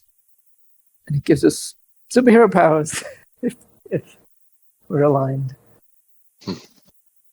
It's true. I come from kind of a like, I don't, how do I describe this? I think you'll understand, Eloh. I walk a sort of like gray path. It's not that, you know, I don't feel the high vibe white light. It's that like my path to that light is being honest with myself about the shadow and trauma and working through it and doing that whole wounded healer bit. And so, you know, it feels like sometimes that it's harder for me to connect with like the power of being capable on that level that I aspire to. And the way through that is really understanding that, you know, something that you said earlier, Mark, that we're all fingers on the same hand. And that we all weave that mission together. And I'm just so grateful not only to have been able to see the real possibility of the things that we can build together and the kinds of visions that are possible to like rewrite the future that we want out of, because, you know, we live in really wild times, but it's like just as like when you look at how wild and potentially dark things are, it just means that the light is that bright. And that's one of the reasons why I felt a lot of like peace reconciling that the reason why my path is kind of like in the middle of that spectrum is because I'm supposed to help people who are, you know, moving through the shadow and the trauma into like finding their reflective light and how to share that with other people. So it's like, it's really special to be able to like bring multiple people together for a conversation like this, because I know that a lot of people, you know, like I said, are maybe in the shallow field of their exploration. Maybe they're just starting to do that journey and that process. Maybe they're mid-field, or maybe they're deep field, you know, and it's the journey, it's the process. You don't just like plug in and you're right there, you know. I feel like there's a lot of pressure in our culture for people to think that they've figured it all out, that they're there, you know, and they get caught up in being in time and thinking about the past and stressing about it, or being too much in the future and having anxiety about that. But being present in the moment has been the biggest lesson in making the most of what we have right in front of us. And like being able to see what all the hard work and discipline of people who believe in their mission, like, oh my goodness, like the stuff that you're building over there, Mark, is so inspirational, you know. And I feel like it goes beyond genre descriptors. Like I've shared with my audience a little bit about what solar punk is, and a little bit about, you know, deconstructing dystopias and what solar punk means. But I think it goes beyond even that, you know. Like a lot of people in the psychedelic community are aware of what galactic culture looks and feels like, but I see that there's a slow awakening to how we can, you know, create that, not just as a organic species, but a technological species. And so it's exciting to see more and more visionary artists moving through technological mediums. And that's really why, like, the people that I've asked are here this evening, is because I think that, like, the overlap between those mediums is really fertile, but also really new.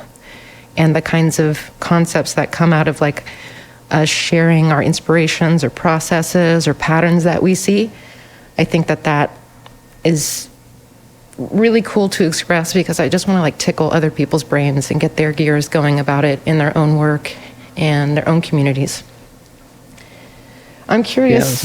I'm curious what thoughts people might have regarding, like, do you think that technology can help us communicate with higher dimensions of being? Do you think it's like a one-way street where we just, like, we have these visionary experiences or dream experiences and then we express it in technology? Or do you think potentially that, you know, technology has the power to communicate back to us in a way that, like, informs potentially other structures of those higher dimensional states that we might not be perceiving. And this might relate to something like how AI art is being trained on the collective consciousness. And I'm also curious if there's any sort of like caveats to that, because AI is inorganic, to what degree are we like amplifying our own signal or removing the human element from something that's been purely human for millennia? Can I take this? Please, yeah. Yeah, so I'm sure Mark has experienced this, and I know you have, Sarah, and Phong. I'm sure that you've had those moments of connection. Like you're not recognized as like a visual artist, right? Like you're a digital craftsman or a tinkerer or something like that. You're in the workshop producing the tools for people to use. But like as someone who's strictly an artist, you produce something. Like I believe that there's an ideal kind of Platonic final form of a piece of artwork that exists in the future or outside of time, right? And it's my responsibility as the artist to like dust away the layers and spend as much time as I need to spend with that particular piece until the deja vu starts kicking in, and then there's the thorough confidence that the piece is finished. And then when you put it out into the world and somebody sees it, you get this feedback from the more sensitive among them. They're like, dude, I have seen this thing. I know this place, or I know this woman, or this area right here, dude, is so spot on. Like, I know exactly where that comes from. And so I think it's a conversation, but I think also like spending that time creating a work of art, you're engraving on the morphogenetic field your signature, or your, like Michelangelo looked at it, you're pulling out the imagery in that field that is nascent and potential, and you're responding to that potential by making the act of manifesting it. So I definitely think that there is a conversation that's going. We're uploading these things at the same time that we're pulling them out of the field. I've never seen any of this imagery from Microdose explicitly in any of my trips, but I recognize it, and I also now when I go in, with some particular substance, I'll see, imagery that has been influenced by this experience watching this on the screen, right? So it's impacting me directly, but this is all also pulled out of the minds of strict geniuses, people who are totally tapped into what's actually going on the other side, right? And they're making it available now to the collective who maybe is not, they don't have the acumen to perceive this, or they're not as intrepid of, explorers as some of the people on this panel. This is now collectively available in a safe format for people to experience. But those people who are having visions are now opened up to exactly the way these things in these spaces work and look. And at the same time, these spaces that Phong is producing on the screen here are informed by something that exists, So yeah, I definitely think it's maybe not like an up and down, but there is an integrated connectivity for sure. It is up and down and backwards in time, forwards in time, all at once, I think. Yeah, I wanna tap you, Phong, because you and I've had some conversations and back and forth a little bit about AI stuff. And then after that, if you want to chime in, Mark, I know that you shared some insights that you had with mentors and Spirit about their perspective on it, if you wanted to share that. But Phong, there's, I think that what you were talking about earlier regarding like narrative and scripts was interesting because of the explorations you've shared regarding like character generation, and tapping into the different iconographies and cultural vibes of the things from the stories and scripts that you've been working with over the years, and how AI has sort of given us all a fast track to prototyping what those dense world building things look like, and then we can use that as sort of like a bouncing off point, and then curate the things that hit or land with our imagination. We're like, yes, that's what I meant by the prompt. And in a way, like I said, we're sort of training it to be more and more accurate. But just in general, like, how has your perception of that feedback loop been? And do you think that, like, what, of course it influences back, but like, does it feel like a conversation with a sort of collective aggregate of visual consciousness? Or, just like what, and this can span from the beginning of something like Midjourney. I know that they just made a massive update and it's totally transformed the way, it works, as well as things like Stable Diffusion. And then a lot of artists like Jake Cobran doing photo bashing with multiple prompts and stuff to just sort of like fast track the output of these visionary things and narratives and world building. I think it's awesome. Terrence McKenna always said we need to create, not consume. You need to create. Don't consume culture, create your own culture.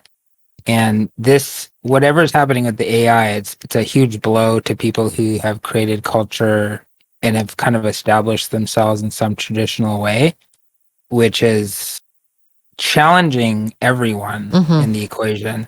It's extremely challenging for everyone to adapt to what's happening. And, it's being exploited right now. There's no ethics currently implemented. So artists are being exploited. I mean, if you look at Stable Diffusion, you just search like Android Jones or something in the Stable Diffusion database, and there's a whole bunch of Android Jones arts in there. And I'm sure I know for a fact he's not getting any royalties from that.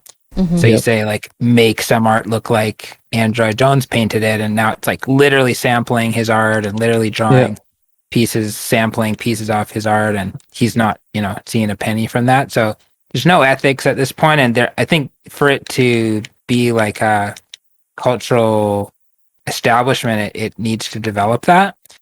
And also the power, though, of what it is so fascinating to me. And what I believe the power of AI is art, is storytelling. Because,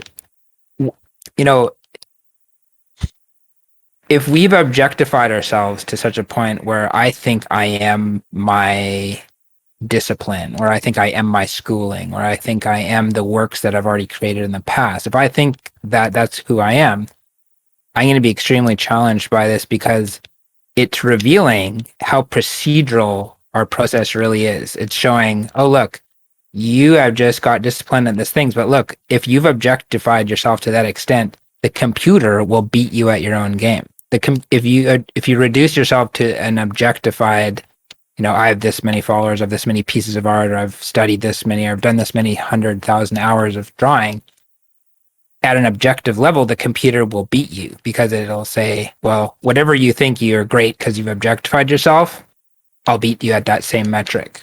And there's no way to compete with the computer. So in a way, it's gonna force an existential crisis for all artists and creators. Oh yeah, we're seeing it already. Yeah, what is truly human? Yeah. What can the AI never reproduce? What will it always be awkward and stay ahead of the curve? Be in a place where this is authentically, deeply human. Because if the thing can actually pose as a human, well, then how have we accepted something that a machine could create as human somehow? I mean, it makes you just question, like, what have we even become? If we can be threatened by an algorithm. That's the thing, right? It's your story. Yeah, That's it's the value thing of the that can never be concept reproduced. and the value of the value, you know, like the lesson Exactly. embedded in it, like the Coherence. emotion it evokes. Like we'll always have a premium on how something lands with the human imagination. You know, it can't read our Yes. mind. It can know like what's popular, but at the same time, it doesn't know how it moves us. It just knows that we react. Yeah, and we'll always be way ahead on coherence. Like coherence is the weak spot of AI. So it all looks the same, it all looks pretty, but is it coherent? I don't know, maybe within one piece of art, but if you could create a story and you could use it to tell a story, that's something that only a human could do. Yeah, I AI mean, is if you not gonna look be at able how to do that. stilted AI scripts are as of right now, and honestly, that was something that maybe this makes me a terrible person, but at one point I wanted to potentially find out a method of teaching it how to better write scripts. And I figured that might be done with, you know, the archetypes of storytelling and just like an understanding of the texture of certain dynamics between people and certain kinds of relationships. And That's you know, what the human is. Yeah. That's what we are. Yeah. And granted, it would always be a facsimile, but at least it would like get closer to a roughie or like, you know, just like a storyboarding the skeleton of something. And then somebody could go in and, you know, polish it, refine it, give it that, you know, that context that elevates it from something that's just skeletal into something that, you know, moves a person on an emotional level. Yeah, the currency of an artist is authenticity. And I don't think that's ever going to change. I don't think AI is going to change that. It's just going to ask us to look deeper into what's authentic, what's truly authentic to us. And so people who create something truly original and truly authentic and truly from the heart, you're always going to have an edge way over the AI, because you could even use the AI to tell that in your own way. And yeah, I think it'll really drive home through this existential crisis that's starting to happen. The currency of authenticity for artists, it's going to really, I feel that's going to be where this all lands. There's a big shift. Authenticity as That's a for currency. sure. Yeah. I'm curious about your thoughts about it, Mark. I haven't really explored the AI applications enough. I tried it a little as a tool, but it wouldn't give me the ability to upload my own frame of references of my own constructions, designs, and concepts. It was just like a DJ scouring the internet and splicing it together, and I just couldn't really use it for anything.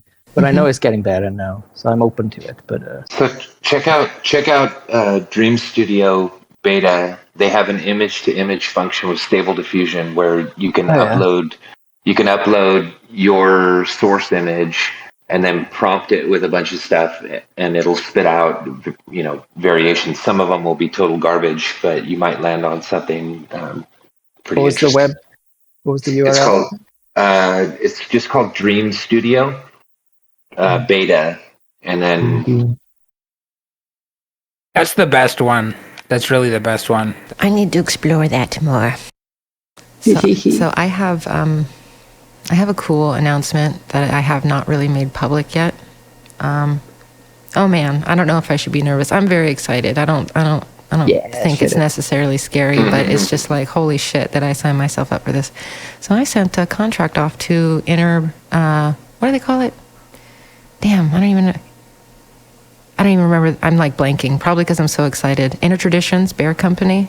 People might be familiar with their work. They do a lot of like really amazing new age and psychedelic and, you know, kind of like fringe publishing. They are publishers with my dear friend and mentor, David J. Brown. And him and I have been dreaming up this book for years, but we're going to make an encyclopedia of DMT entities, a naturalistic guide, like a field guide to hyperspace. And I'm going to be doing the illustrations for something up to like 25 different archetypal entities that people encounter in hyperspace.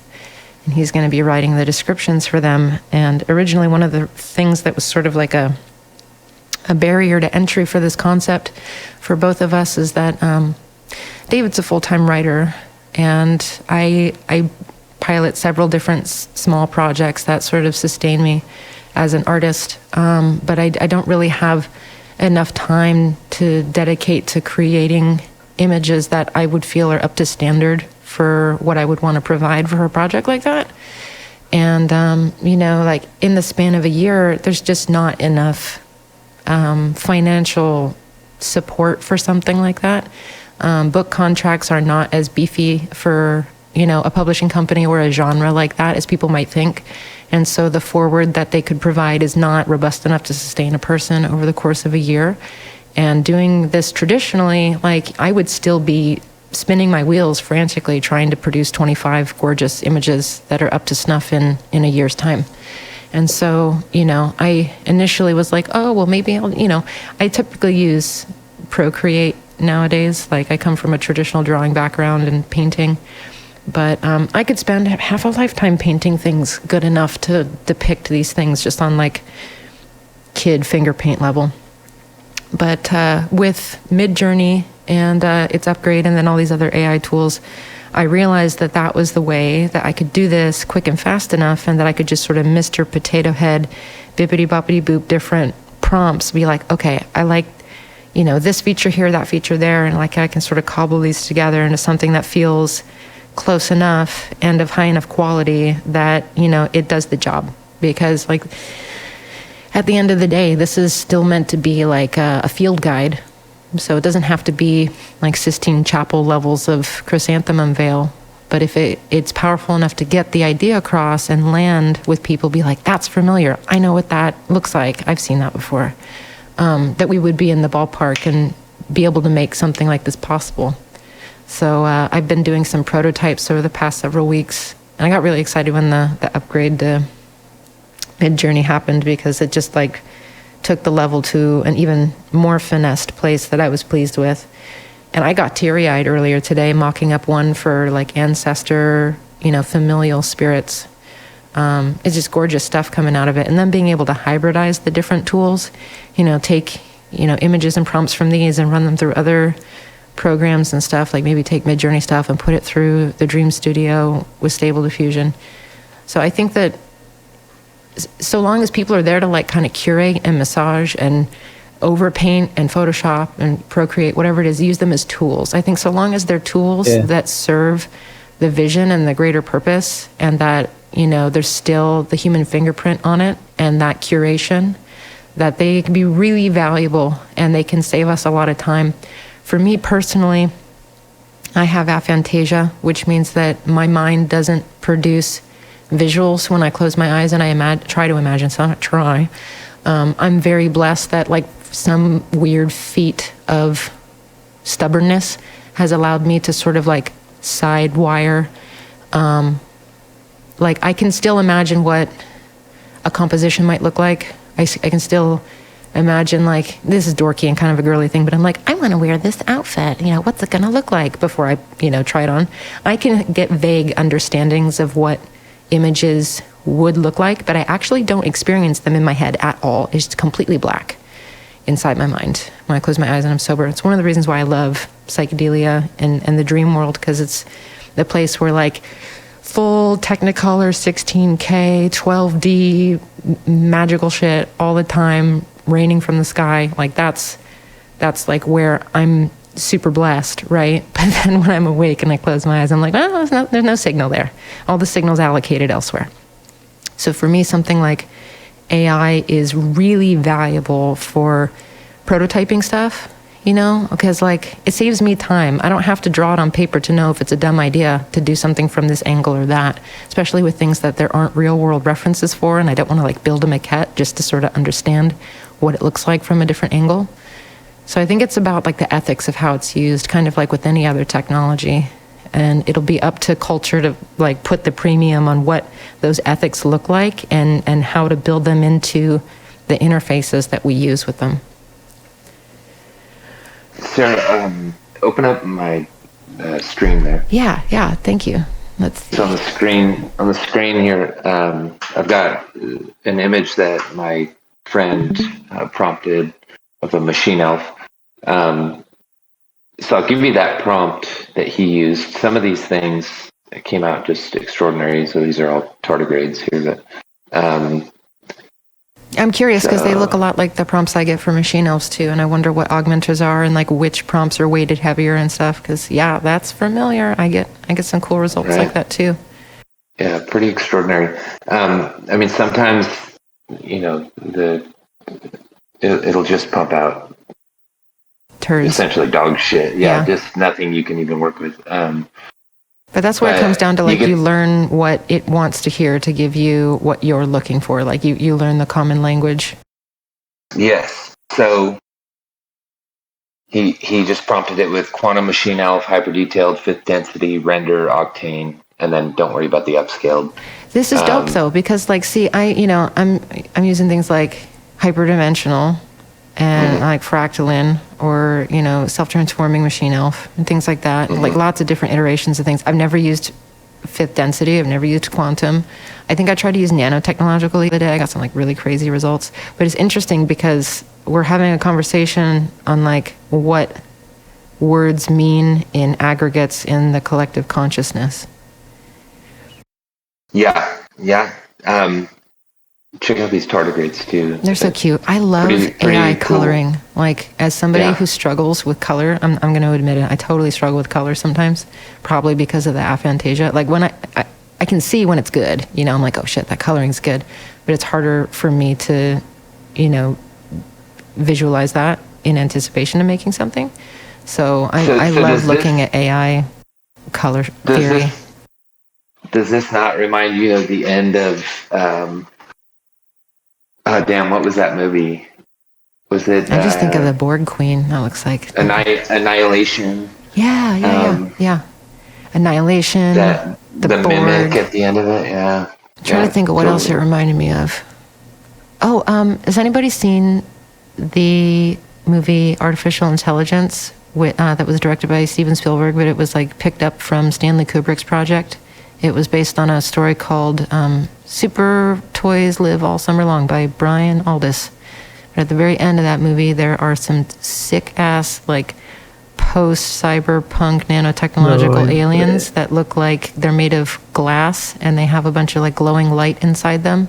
They look like galactic cyborgs. Really cool stuff. It reminds me of that, too, but a little less, like, wiry. Yeah. So this is stable diffusion on my screen here now. And so I pulled like the octane render. That's important for getting like this ray trace reflection stuff. You can actually prompt it with ray tracing, That's ray traced amazing. reflections. Yeah, just like looks like 3D? Unreal. No, so this is stable diffusion. This is the type of imagery that you'll get out of Dream Studio. Not all the time. Like these images particularly, the balance between realism and like this painted kind of detail to it, it really phenomenal. These particular results are extraordinary. Some of the stuff just absolutely doesn't work. It's just trying to, like, literally, you can just tell that it doesn't have enough of a library there to create anything with your idea. But you land on some stuff that is just like, wow. So, I mean, you could take this. I think it spits them out at 1024 by 1024. You can upscale it in clip drop or whatever, use some ESR GAN or something. You can upscale it. So what I'm thinking is like upscale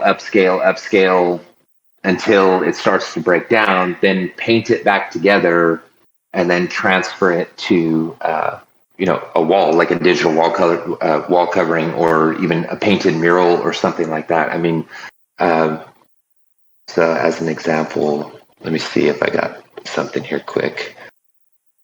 Oh, shoot. Sick. Very cool. Yeah. So like taking this image on the right here, utilizing negative space. I mean, you could travel the world for the rest of your life painting murals like this, with the right clientele. like, I mean, sorry, I'm stuck in Texas here for outside.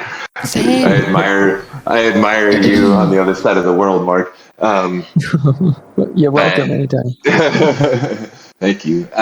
But yeah, I mean, like, it's just one way that you could utilize it. I mean, it's all CC0, which that comes back to the ethics, right? Like if somebody has trained this on Android Jones' work, it opened up his body of work to Creative Commons. So like, just because it's spit out now by an AI program, well, they've kind of like sidestep the rules here. You don't have any kind of grant or blessing from Jones to be able to reproduce his work. So yeah, that stuff definitely needs to be worked out. But I mean, blockchain the prompts, do licensing. Yeah, I mean, yeah, and then you have like all of the CC0 maxis who like, if you don't give the rights to everything you do to everybody, like you somehow just don't get it yet. And you're like, well, dude, I mean, what if Walmart really likes your image? What if Walmart really likes that one that you made, and they're like, oh yeah, it's ours now. Right. Well, I feel like this is a good moment to there's two trains of thought that I'm thinking of right now. One of them is about big tech, because so many of these technologies allow us a higher reach with people, but then there's the ethical issues that have come up with shadow banning and limiting people's reach, and especially when folks are working with ideas and concepts that are sort of they break down preconceived structures culturally. Right now we have a lot of ideas floating around that in and of themselves are kind of like psychedelics, right? Breaking down old corrupt systems and offering new paradigms of thinking about stuff. And there's a lot of different perspectives even within the visionary art community. In particular, I know that myself and Eloh have dealt with a lot of throttling in the past couple years because we've opened our mouths when it's not necessarily been advantageous on a exposure and marketing level, but it's been driven by ethics. It's been driven by wanting to create a higher threshold of autonomy for people. And I personally and by the think way, we succeeded to some degree. I mean, I honestly think we did. Going at it too. I think we did. I think that slow and steady wins the race. A lot of people sort of. I feel like silence, in a way, is sort of condoning the brainwashing. And granted, there are lots of people who focus on the positive, and I bless them for that. And they're a huge part of the morale boosting and the journey.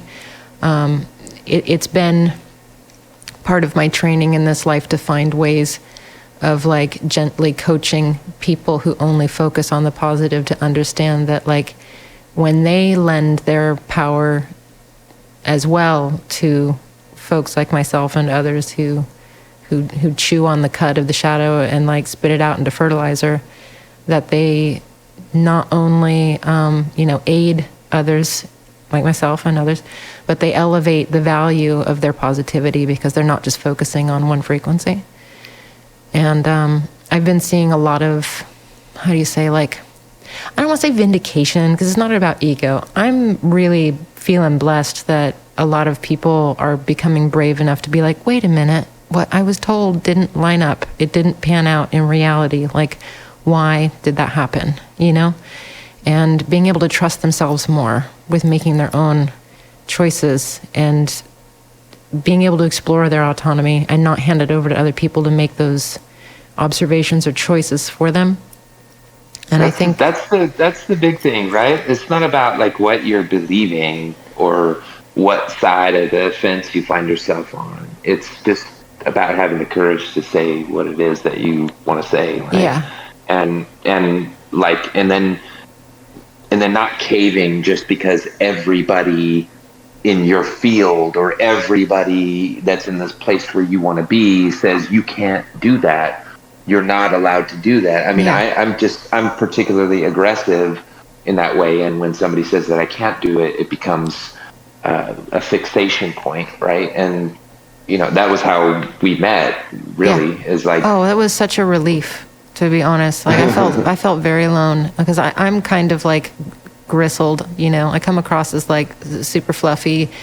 Look at this gorgeous future utopia we can build. Like that's what I'm looking at. That's the goal, obviously. But like, I'm not going to deny where we are and the work that needs to get done to get there. And sometimes like looking at the fine grit detail in order to problem solve is just like re-traumatizing for people. I totally get that. And so like, I'll chew the cud for them. I'll be like, I'll hold your hand. I'll do it. I'll be your pit bull. And a lot of people are surprised. They're like, I thought you were like white light, hippy dippy, blah, blah, blah. And I'm like, well, I'm here to be your pit bull. And sometimes that's going to look aggressive, to be quite honest. I try to, you remember try to that be nice, one dude? but You remember that one dude that we like hounded? which He one? was like, super weird. No, he had like full blown God complex. The messianic complex, yeah. That's a very common archetype, and I totally get it. I get it. Like sometimes people want to be the person that makes the difference. He hadn't healed from it. He was in the middle of it, man. Wow.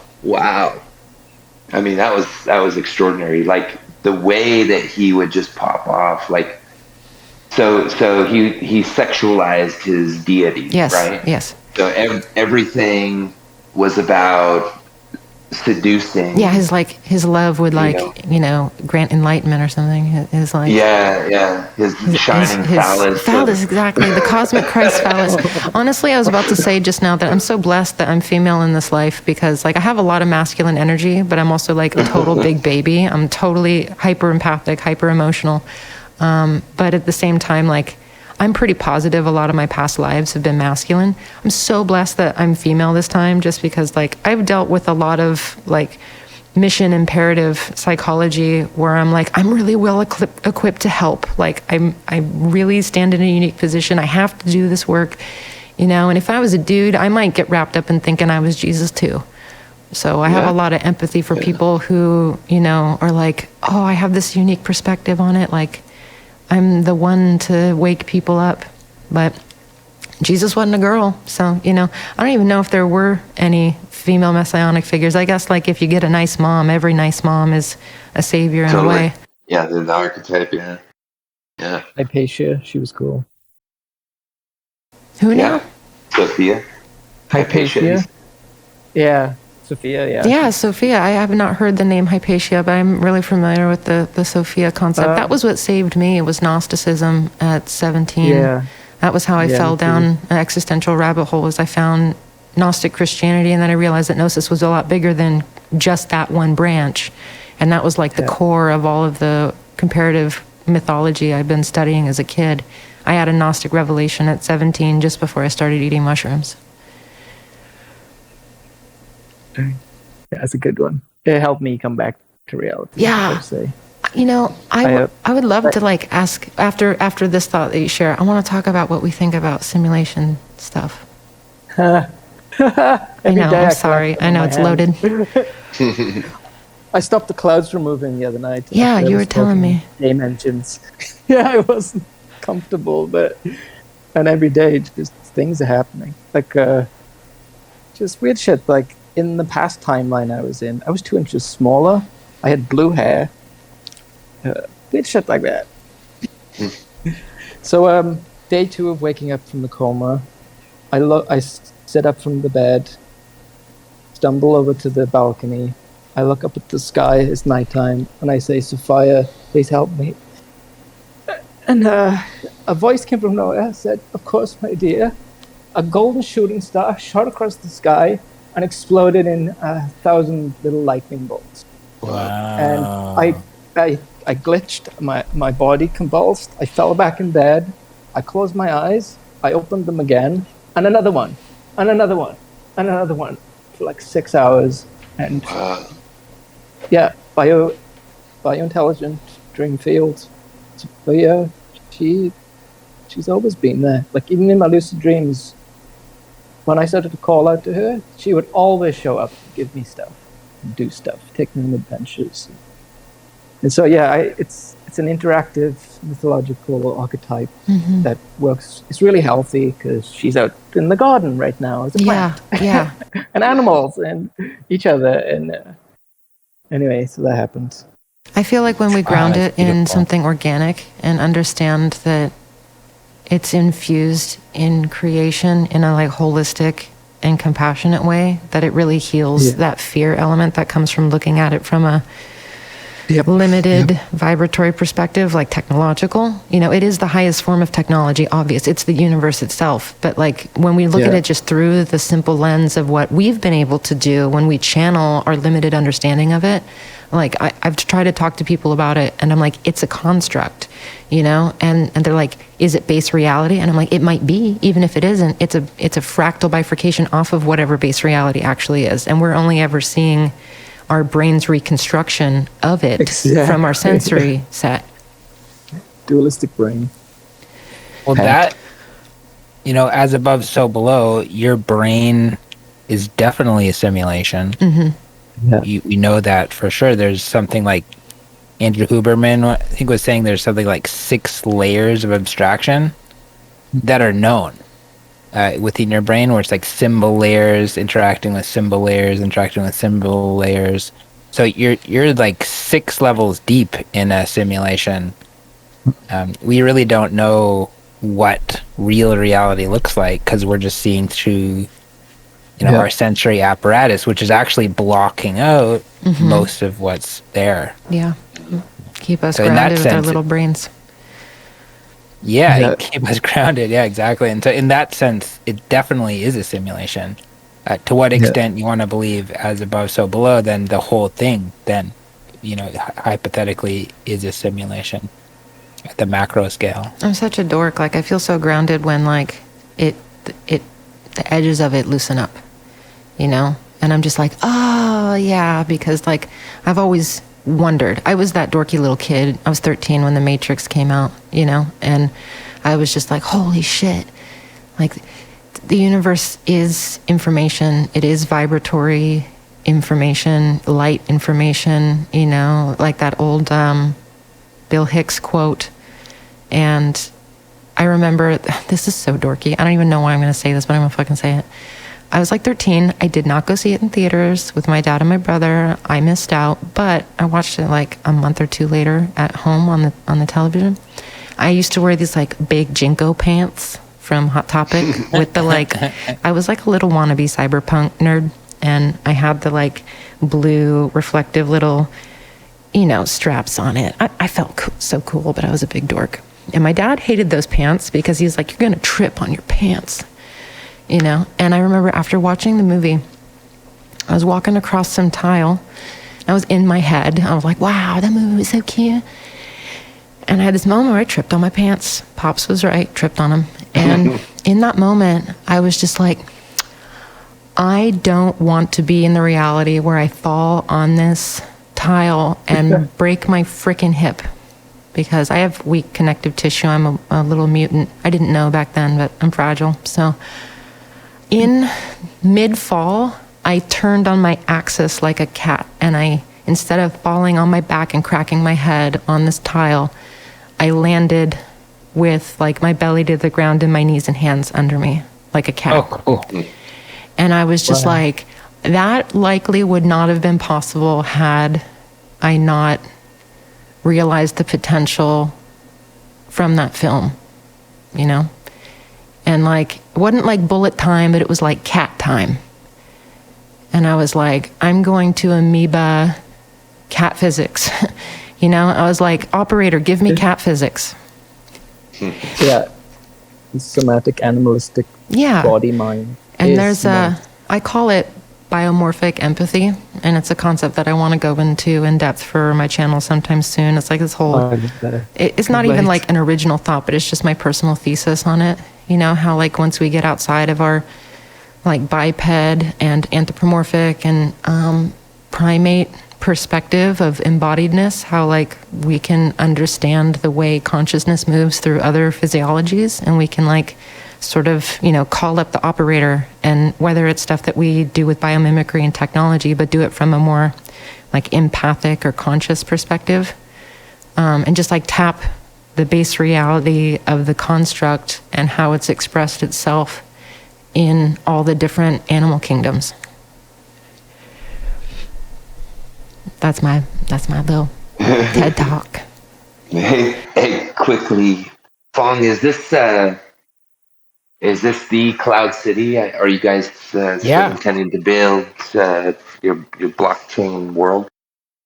Yeah, well, Cloud City was a collaboration with this other company called Resource Network, and there's been quite a bit of kind of turnover in that company. So over the period of the project, I've dealt with like 5 different people who are kind of collaborating with, and currently there's no one's home. So it's a little bit in a limbo right now, but we're just waiting for the conditions to rise. But currently you can play Microdose. You can play Cloud City inside of Microdose. Nice. I'm going to pause us for half a second and split this video into 2 OBS things so I don't crash DaVinci Resolve when I edit. So I'm just going to pause it.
Is my favorite author, and it was his work that really like fostered my Gnostic revelation, but also kind of like held my hand through that really challenging process.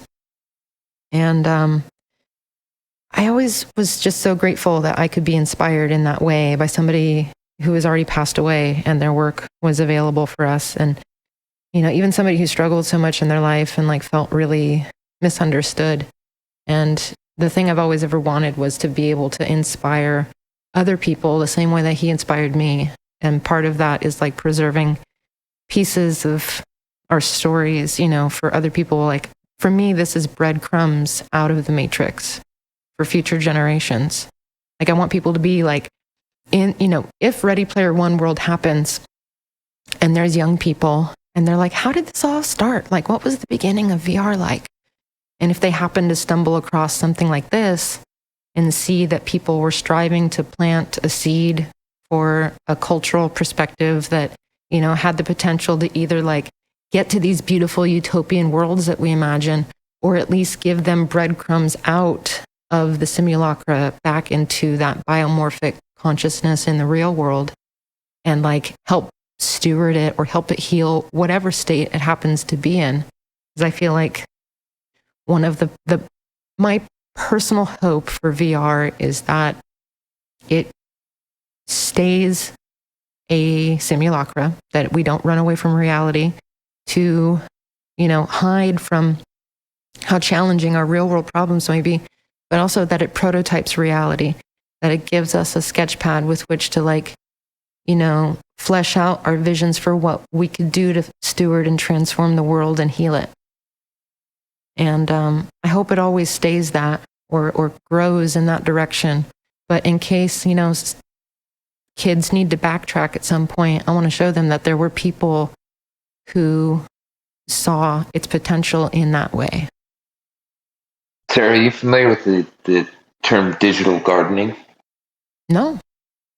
You should have a look at it. Like, so that's essentially what you're describing here. And Mark actually is reasonably good about this too with his Instagram. But basically, so you have like a chaos field like Twitter, or let's just say social media in general, where it's preserving, it's reflective media. It's preserving these long threads and streams of consciousness, but it's chaotic in nature. And then you have like highly ordered pole of that concept. Right in the middle is this idea of the digital garden, which is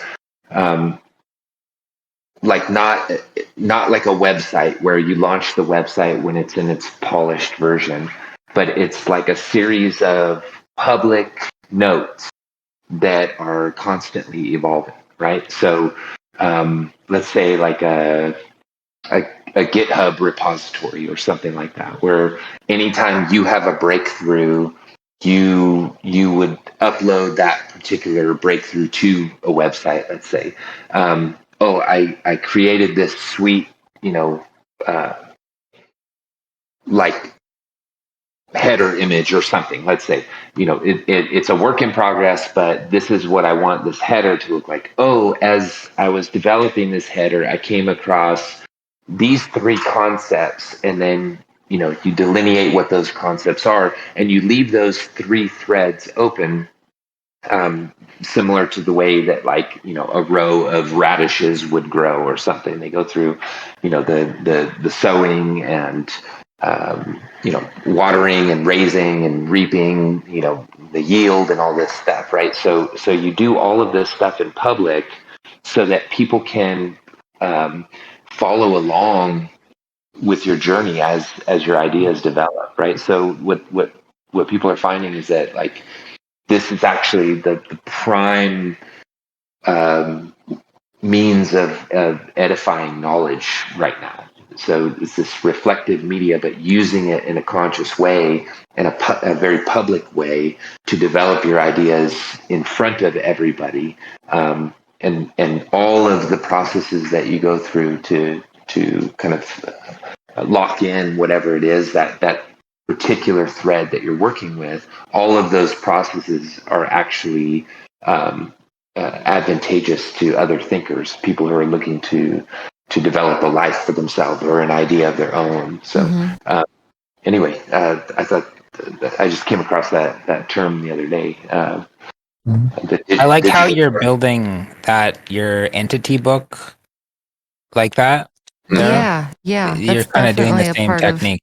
That's definitely the backbone of what I perceive the process is. Like, I'm just curating the collective consciousness of what those prompts describe. Other people have already ascribed the meaning to the prompts relating to like the visions, and that's why I find it really interesting seeing other people's prompts for things like a self-transforming machine elf, because initially that's just a linguistic handle that somebody like Terrence gave it, right? He also called them tykes. But that's more abstract. Like, what the fuck is a tyke? Why did he choose that word? How cool would that be? Right. Sorry to cut you off, but what a great, premise for a digital garden is like, I'm trying to figure out what essence does it as far as a prompt. Like, what does quantum do within any array of concepts? Oh yeah, I've been treating it like cooking, and I'll take out a whole prompt, I'll put a whole prompt back in, I'll weight it differently, I'll look at the results, and it gives me some feedback on how to modulate, like how I talk to it in order to achieve the results I'm hoping for. And granted, like it is biased to me, like fishing for a certain type of fish, I'm like, I do have a pretty good idea of like how the collective consciousness perceives a lot of these entities just from being in the visionary art community and seeing so many people's work. A lot of people sometimes will shy away from looking at so much stuff, but I look at so much stuff that it all just becomes slurry, you know? And then like, I don't necessarily feel any kind of preciousness about like the way I see something, you know? And that's just because I'm ADD, sensory overload person, you know? You just like dump media stream in my face and I love it. But like being able to sort of take that familiarity with that much data about it kind of gives me a good measure of like what's going to land for the broadest spectrum of people. And it's been really interesting learning how to talk to the AI. You know, I still personally think that these things are just like tools and disembodied. Like, I don't think there's any magical spirit in it yet, you know, unless it's like some world animus, but I don't think it's self-aware yet. They're just tools as of right now. And I honestly think that like, should anything wake up, that we should just treat it nice, because like, just like you would anything else. And I go into that a little bit with Michael Garfield and his Future Fossils podcast from way back in the day. But yeah, I'm excited about the process. Even just the first few entries that I've done is really exciting because it feels something outside myself. And I find that really compelling with art as a like exploration or a science. You know, for me, that's oftentimes more interesting than me trying to draw what I would like want from a personality or ego place, if that makes sense. I feel like a little cartographer rather than, you know, like drawing an elf like one of your pretty girls, you know, a la like Titanic or whatever. You know, she's like, oh, Jack, draw me like one of your pretty girls. It's like function over form in some ways, but when it's a visual medium, you know, you still want it to have that sense of awe, especially with DMT. I know Terrence is like, oh, don't give in to awe, but sometimes like, you know, the awe is the thing that captures your attention. Granted, there's lots of other stuff going on in those realms, but I never understood that. I go in there and I'm like, oh shit. Hey, you know, sometimes the message is embedded in the awe, and the awe is like the sugar, you know? It's like sugar helps the medicine go down. Like sometimes those places are so dense and overwhelming that, you know, you need something to like grease the gears. And sometimes because we're like, it's like we're children in 5 dimensions, though. I think what he means about not giving into awe is like get a grip on it. Yeah. You're just a baby flailing your arms otherwise, you know? It's fun at first, but then you're like, okay, actually, this is high magic. What can you really do with this? And that's there's spooky trips too. Oh yeah, I remember some of my first few trips. It was crazy because like I genuinely felt the way I felt in kindergarten, my first day of school, and I forgot what that feeling felt like. I think I was like 23 when I tried DMT for the first time, and it was like such a gift to like go back to that feeling on an emotional level. I was like, oh shit, that's how you felt when you were tiny, you know? And that was novel in and of itself. And they were very like kind and ancestral and encouraging and like lots of those things. But, you know, I've been doing it for a couple decades now. And gosh, about 2 years ago, I had an experience that was unlike any other I had ever had. And it definitely like forced me to reevaluate things. And granted, like everybody has different experiences that have overlaps, right? I realized that on some level, like I don't think I had ever really completely broken through prior. That's a great lens warp. I love that. But like, and I feel pretty, you know, for lack of a better word, cagey about describing this, just because it was like fucking hard for me. It wasn't even like, there's no scary imagery or anything. It was just so wildly different. And it was so outside of what I ever thought I would experience. Most of the time I had just been flying through what I would call like onion soup of rainbow fractals and layers of translucent fractals. And it's all rainbows and Alice in Gray style for years and years. And I would take giant rips and be like, rip super hard. And that was what I saw. And I was like, okay, I'm gonna make peace with that. This is what I'm seeing. And there's lots of coded information in there. There's still lots of like downloads, right? But it was always this sort of like very fractal noise data fields. I'm like, okay, this is what I see. This particular time, like I said, about 2 years ago. It had been a while, and it was really good material, really nice set and setting, cleaned my room, very cozy, a pretty good mental state in the past few months.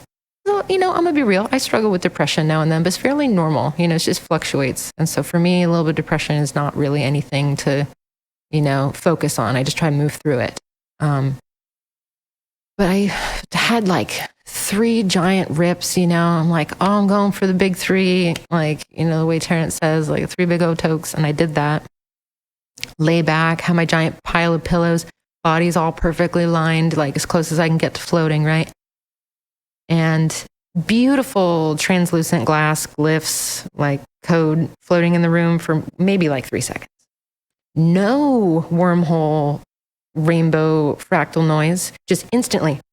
I was on another fucking planet, and there was a horizon, and there was a sky, and there was flora, and there were solid corporeal beings walking up to me. And they blocked out all light. They were like, I don't know if they absorbed all light or if there was a light source behind them.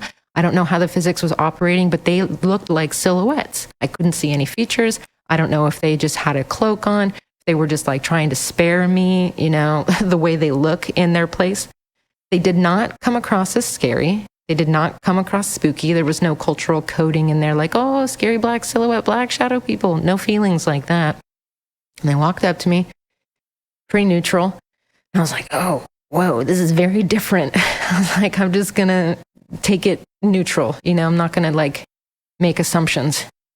And they come up to me, it's the 2 of them, and basically just like, hey. And I'm like, hey. And they're like, we have this perceptual diagnostic tool. Can we show it to you? And I'm like, okay. And they're like, check this out. I'm like, okay. And it's a cube. It looks like a cube. It's a hypercube, but it's way more than just 4. It's like a 12D cube. And I love 4D shapes. Like I used to watch math documentaries before I would trip balls so I could try to like pattern match and see what I was perceiving in these other places, in particular with ayahuasca trips and stuff like that, which is a totally different beast, I gotta say. Like similar but different to all the other modalities. And they're showing me this gorgeous cube. It is a lot of black edges, but violet and like illuminating from the inside. And it's like curling in on itself toroidally in 12D. And they're turning it. It's like a Rubik's Cube, 12D Rubik's Cube thing. And they turn it half a click, another click. And they're like, can you see the shapes? Do you understand the architecture? Can you follow where the edges are? It was an edge detection tool, perceptual diagnostic thing for like multiple Ds, and they would just like turn it. And that was their way of like an eye exam, but like a mind thing. And I was like really excited to be following along. Like, I don't know if it was just a little dopamine hit. I'm like, fuck yeah, I can see that. That's rad. And so that was the initial aspect of it, right? And then I perceived this like, I don't want to say like female in a like anatomical sense, but it was more of like a energetic signature. This like female entity, this being comes to, the right side of me. And all the while I know my body's in my bedroom. I'm wiggling my toes because I'm very excited, but I'm also sitting still, the rest of my body. I know where I am. I know that my body's like in park, just chilling, and then my eyes are closed.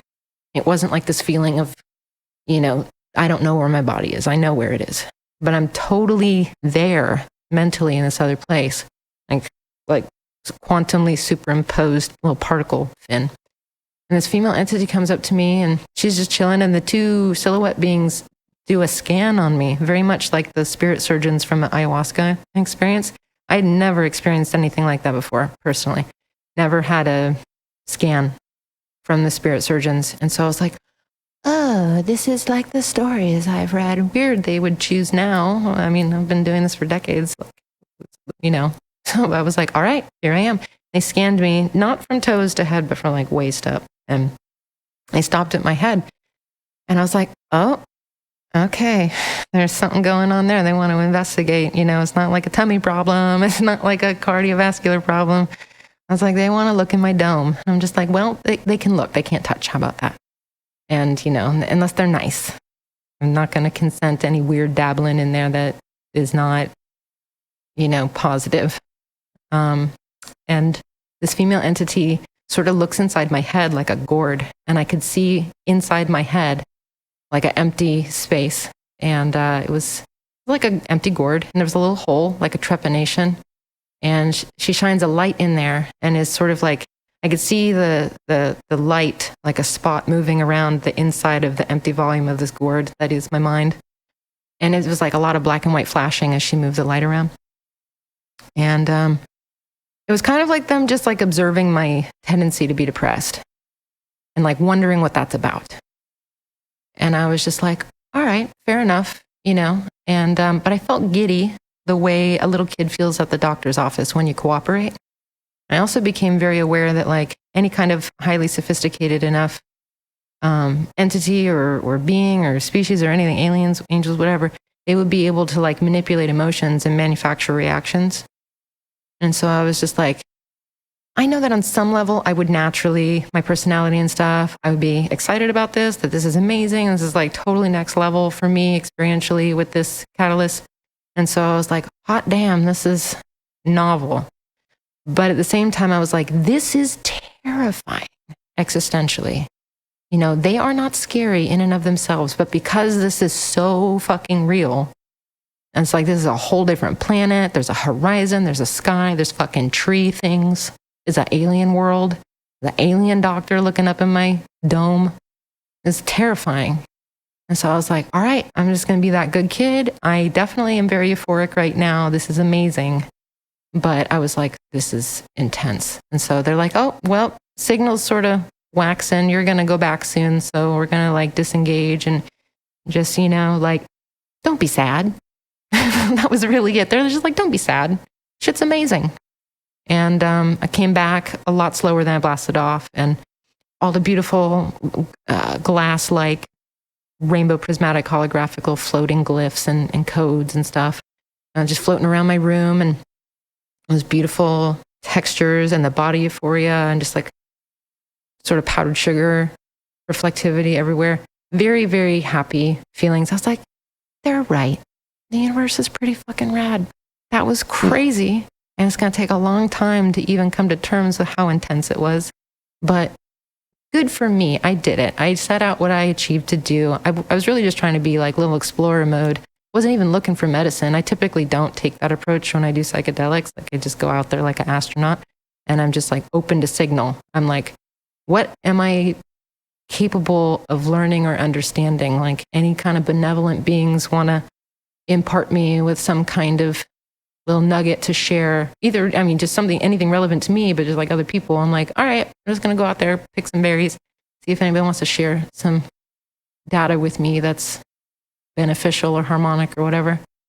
And it's true what they're saying, that everything's amazing. Like we take for granted how much is operating nominally, just breathing and walking around. Like it's incredible how much coordination and how really big we are in the universe, and how it all is got to be working perfectly for you to even just wake up in the morning. I did really feel good in my body. It was like the gratitude for everything being nominal, my happy little clean bedroom and, just air. I know that sounds silly, air, right? Just air. No, I'm like, clean air. I lived in California at the time. We were dealing with a lot of fires and stuff. So I was just like, this is a chill moment in reality. And sometimes we forget to just soak it up and be grateful when things are chill. How profound, the symmetry of the body and how you can operate asymmetrically just by will. As soon as anything gets boring, just you should do a bunch of putting K that and into look in the mirror.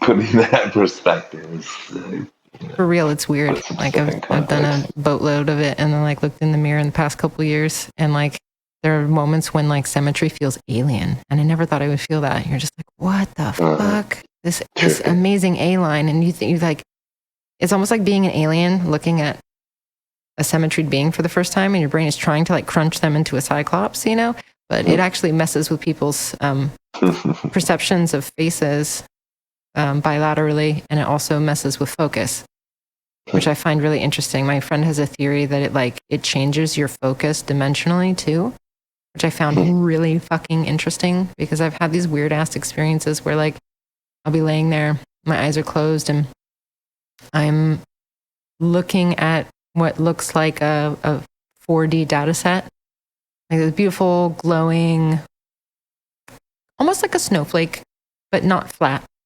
Something that has multiple radial symmetries. So it's like a little spike ball, but all beautiful fractals like a snowflake. And it's rotating in space, and I'm just admiring it. I'm like, fuck yeah. And then as my eyes slowly open, I'll see it stereoscopically project onto the ceiling above me, and it actually becomes the roller pattern of the paint that the painters put on the ceiling, I'm just like, what the fuck? Am I actually seeing that data set rolled out dimensionally on the ceiling, and I'm just seeing the energy of it outside of time where that roll happened?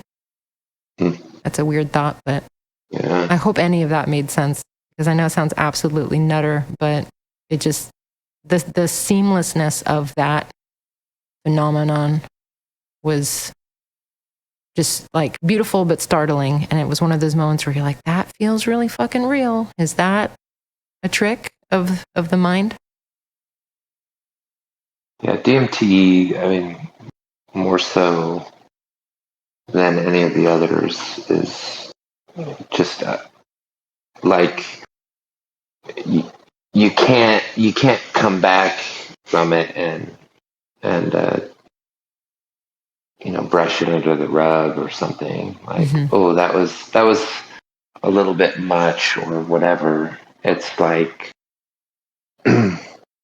yeah, it's just utterly convincing, especially the larger ones. Yeah, it's just a piece of reality that's kind of undeniable. One of the points about that, I don't know where this meme came from, but I heard it from another person. It stuck that why it feels more real than real. Oh, that's what it was. It's Rick Strassman. He's talking about this on a podcast. Why does it feel more real than real? And his answer to that is that because your brain's actually processing more information than it was before. Actually more immersed. You're no longer blocking out these other dimensions, or the chrysanthemum's no longer operational. You see through all the veils. And so you're really processing more information in your brain. And that's what Rick Strassman, he said, he thought that's why it feels more real than real, because you're really, there's a you are getting data more information input of your senses, but there isn't from a direct brain interface. Right. Yeah. That reminds me of dream stuff too, because I've done a lot of lucid dreaming work in the past few years. I've always had really intense dreams as a kid, super fantastical stuff, but started training lucidity several years ago and had better luck. When I was a little kid, I would try, but I would feel like I was stuck in a video game that only had so many parameters built out, and it used to pop me out of the bubble. But when I started doing VR, that went away, because I realized that that I'm sort of, at least in part, programming this, right? Whereas I didn't have a tangible relationship with that before. The programmer always felt like other. And my dreams started becoming higher and higher resolution, to the point of baby existential crisis. I'm like, why is this 16K?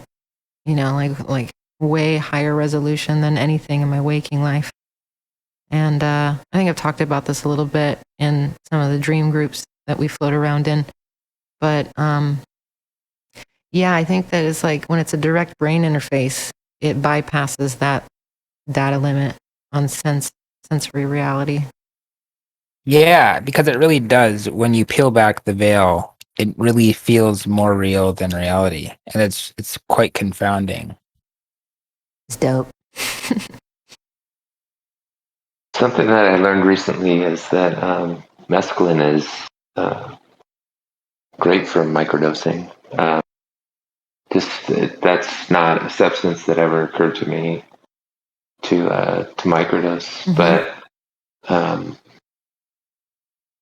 I exhausted my LSD, and I'm like, well, should I have 4 cacti in the back?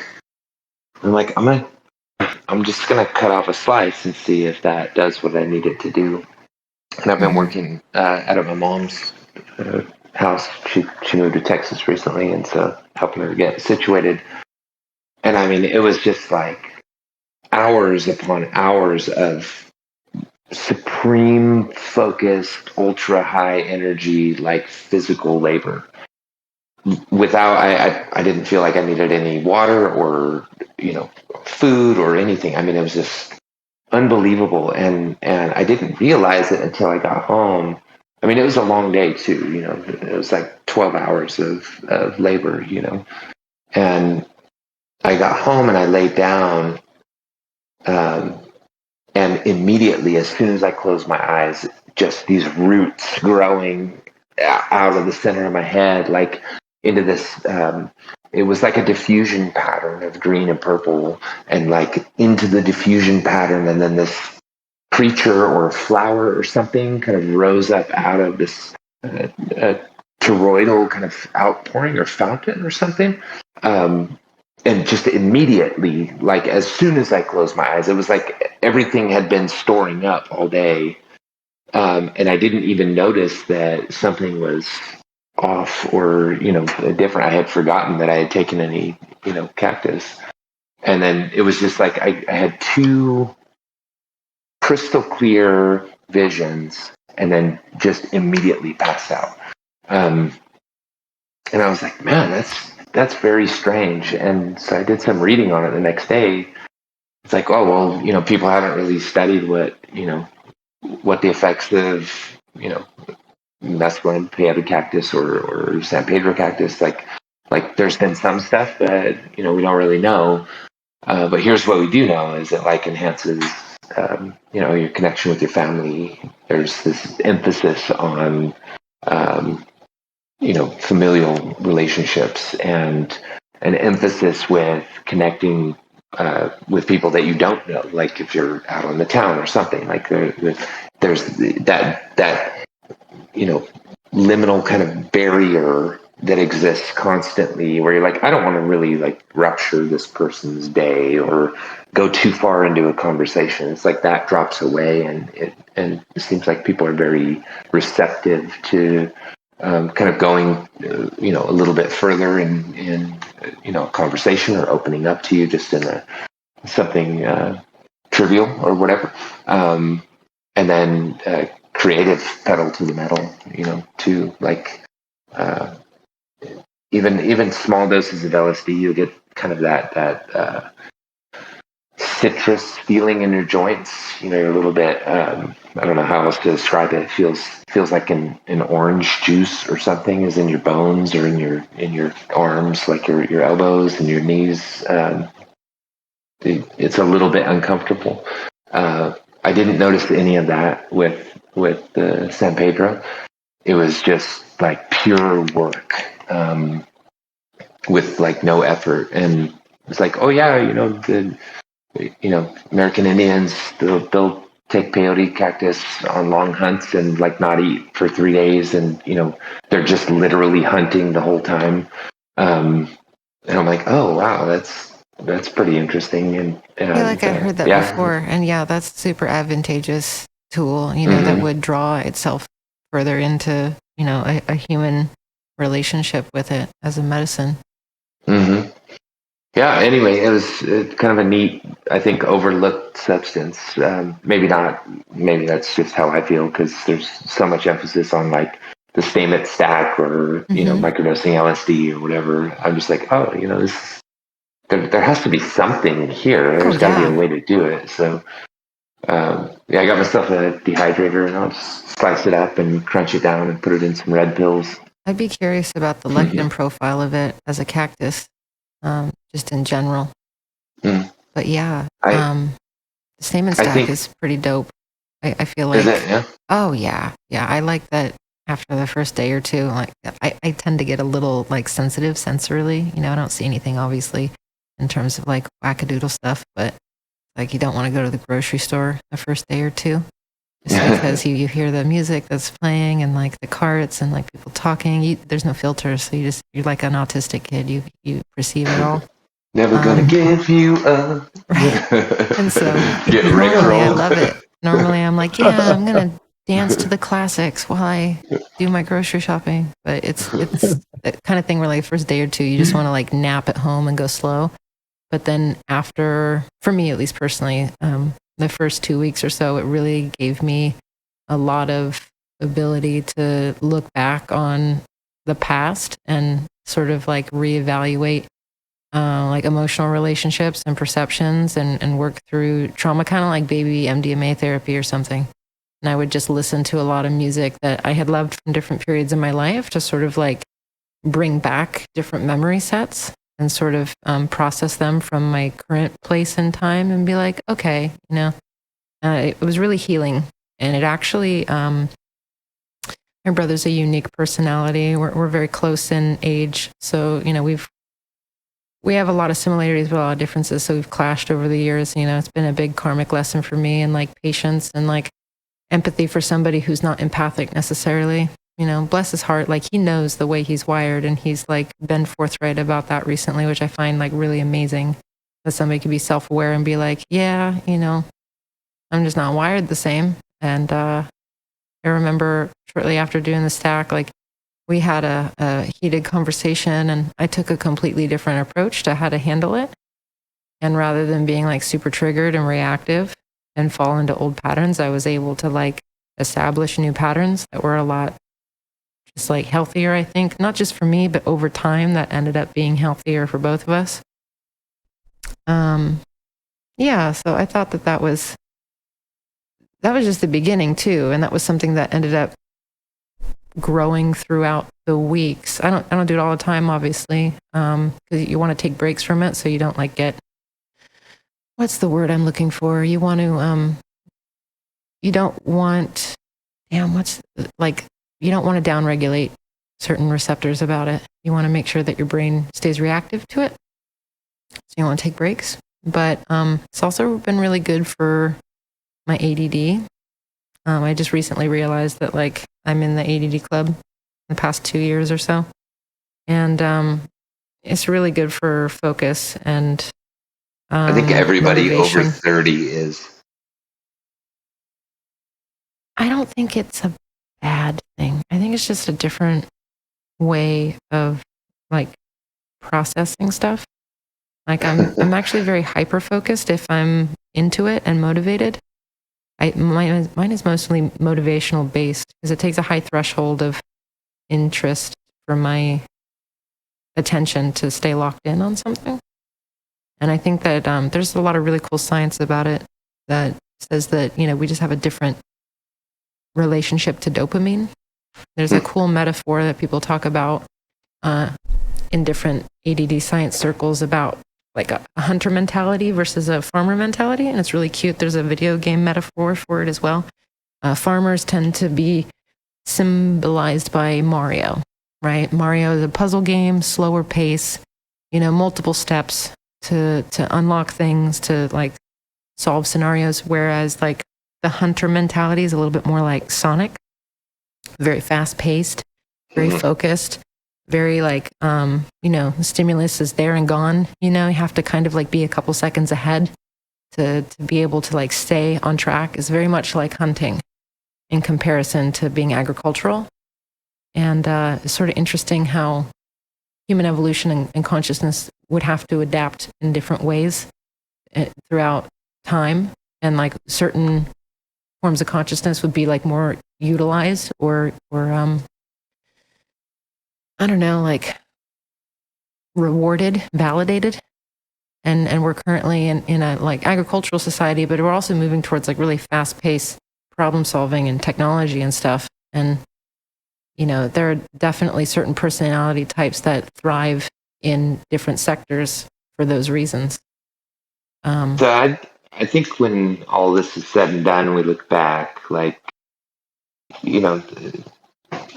generationally, let's say X through, the first part of the millennials, like we're dealing with like lead detoxification. Mm-hmm. And then and we have all of these disorders that kind of accompany that. And then, end of millennials through Z is like microplastics. Oh, And yeah. and then there's all these new disorders and classifications and Endocrine disruptors. Attachments to different grief and identity complexes that surround our issues and That's an amazing point. Thank you for pointing that out. Yeah. It'd be interesting when we get down the line a little ways to see how they divvy those things up according to the toxification of the environment. So there's a movie that I know I've recommended it to Phong, but I want to recommend it to you as well. It might be hard to find because it just released, and it's sort of, an indie film, even though it's a major director. It's called Crimes of the Future. It's directed by David Cronenberg, written by Cronenberg. I'm a big fucking Cronenberg fan. I definitely have an entire episode that I've written and not yet filmed for it. Like, a lot of people misperceive his work as about body horror. And it definitely has lots of elements of that. But when you look at pieces like Videodrome, I don't know if either of you have seen that movie. It's really intense. It's about media and, gosh, how do I even describe it? It's basically about like media hijacking consciousness. And he makes these metaphors about the new flesh and just like how media has become like an extension of the mind, but like parasitic. And there's a lot of like really challenging themes in it. It's a creepy movie. I didn't watch it for years because I thought it was going to be a lot worse than it actually was. In terms of like triggeringness, because even though I'm kind of like calloused, I still have a sensitive core. Videodrome's a fucking amazing piece of work, but what I was really intrigued with by his latest film, and he's an old man. He's like probably in his early 80s, right? So this is like going to be his opus. This is one of the last films he's going to make. And it's really just this amalgamation of all of his previous works and themes. And you can see little bits and pieces. If you've seen his other films, you can see them all being like fused into this like meta narrative. And it's about microplastics, and it's about evolution, and it's about, don't worry, there's no way I could possibly spoil it even by talking about different things that are in it. It's basically about this new adaptation of humanity that can only digest plastic. And all of these people are growing these like freak new organs that people are thinking are tumors. And they're getting them removed or they're having to register the organs with the government so the government can keep track of all these like freak tumor mutations. And nobody has figured out that they might be functional organs. And there's a performance artist, like, be still my beating heart, Cronin. Why are you picking up all these themes I love so much? So there's a motherfucking performance artist who is prolifically growing all these tumors at a faster rate than other people. And he's doing this weird shit where he like has his partner tattoo them with creepy art that to ascribe meaning to them internally. Like, I don't even understand the technology or whatever, but she's like tattooing glyphic weird shit onto these tumor proto organs.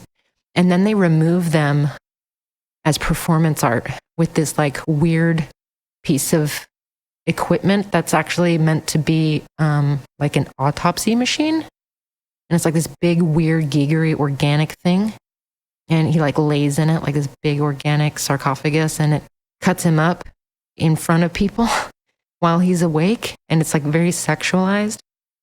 So weird. They say like surgery is the new sex in the film. It's like really creepy, but it's this way of talking about like the unknown of the inner body and like the intimacy of like self-discovery and other people witnessing the unknown of the abyss inside people. So fucking heady. But like there's this little boy that got murdered, and I guess his mother killed him.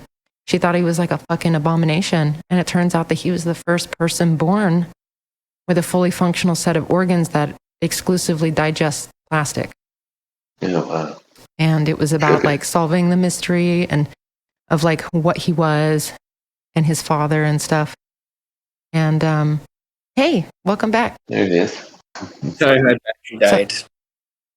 Well, thanks for coming back. I was just telling the other guys about a really creepy but really deep, powerful movie that David Cronenberg did called Crimes of the Future. And it's about a new evolution of humanity trying to adapt to the artifice that we've made. And it's about these people growing organs that they don't realize are attempts for the species to adapt to eat microplastic. It's a really bleak, challenging movie, but it's really beautiful in its ambition and even in its execution. It's a beautiful film. There's lots of really creepy shit in it, but I think it's a masterpiece personally. I think it's really important for people who, want to sort of like look into how art is trying to articulate really challenging themes about evolution and how us changing the world will change us, whether we like it or not. Have any of you seen Into the Void? Oh, yeah. Yeah. That was also really challenging, but really beautiful and important. I thought it was like a really interesting way of describing the Bardo, especially the very end. It was super beautiful, but sad. Yeah, it was tough to make it through it. I'm glad I did. The end of it is quite beautiful. I agree. I was in theaters when I saw it with oh, really? a friend of mine, Shulgin's son-in-law. He's like, they're basically part of like my adopted psychedelic family. I treat them like auntie and uncle. They took me when I was a little 19-year-old fledgling psychonaut. I got to hang out with the elder researchers and stuff. Super blessed. But like, he's like, oh, let's go see this movie. I hear it's a DMT trip. And at the end of the theater, there's that scene where like there's the like cosmic copulation, and like out of the darkness comes this giant phallus head, and everybody in the theater is just like, whoa.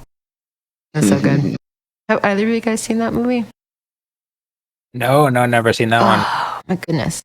Long story short, it's about an American in Japan who gets shot in a bar over some kind of dispute, and it's his like floating spirit moving through Tokyo for the next few days at the beginning of his Bardo process. Pretty wild. Crazy. He smokes DMT right before he dies. Yeah, that was a very well done DMT trip, too. It really was. Yeah. I forget who did those visuals. I don't know if it's the same guy who did Blueberry or it might be. It was very, very similar. I think it might be that same person. Jan Kunin. Yeah. Yeah, he's a French director. Yeah, is there any other? So you played through ayahuasca? Phong? Yeah. Play. What was that about ayahuasca? He made a VR experience. Jan Kunin made a VR. Oh no! Oh my goodness! I never saw that. Totally try it. Like one of the questions I had in my little list of questions was like, what is the most moving VR experience any of you have tried yet? And for me, like besides, like my brain gets super stimulated by microdose, and I'm like, oh my god, and fuck yeah, I'm flying through it. But on a like just crybaby emotional reactive level, Jan's ayahuasca experience like left me in tears and just like just speechless. Is really special. Wow. Yeah, I need to check it out. It's only like 20 minutes or something. Yeah, it's only 15-20 minutes or so. Long, yeah. Wow, yeah, I gotta check that out. It's so like, for lack of a better way of phrasing it, it's very faithful to the experience. The emotional tone of it was perfect. Yeah, it's done very, very well. Disturbing, definitely. True. Yeah. There's a lot of darkness. Eloh, what about you? What kind of VR experiences impacted you the most? I can't say. I mean, that one is for sure the most immersive, I think. I can't say that I've had a significantly moving VR experience.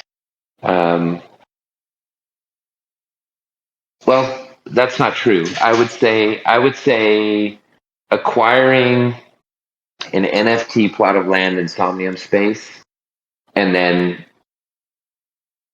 and then seeing it built,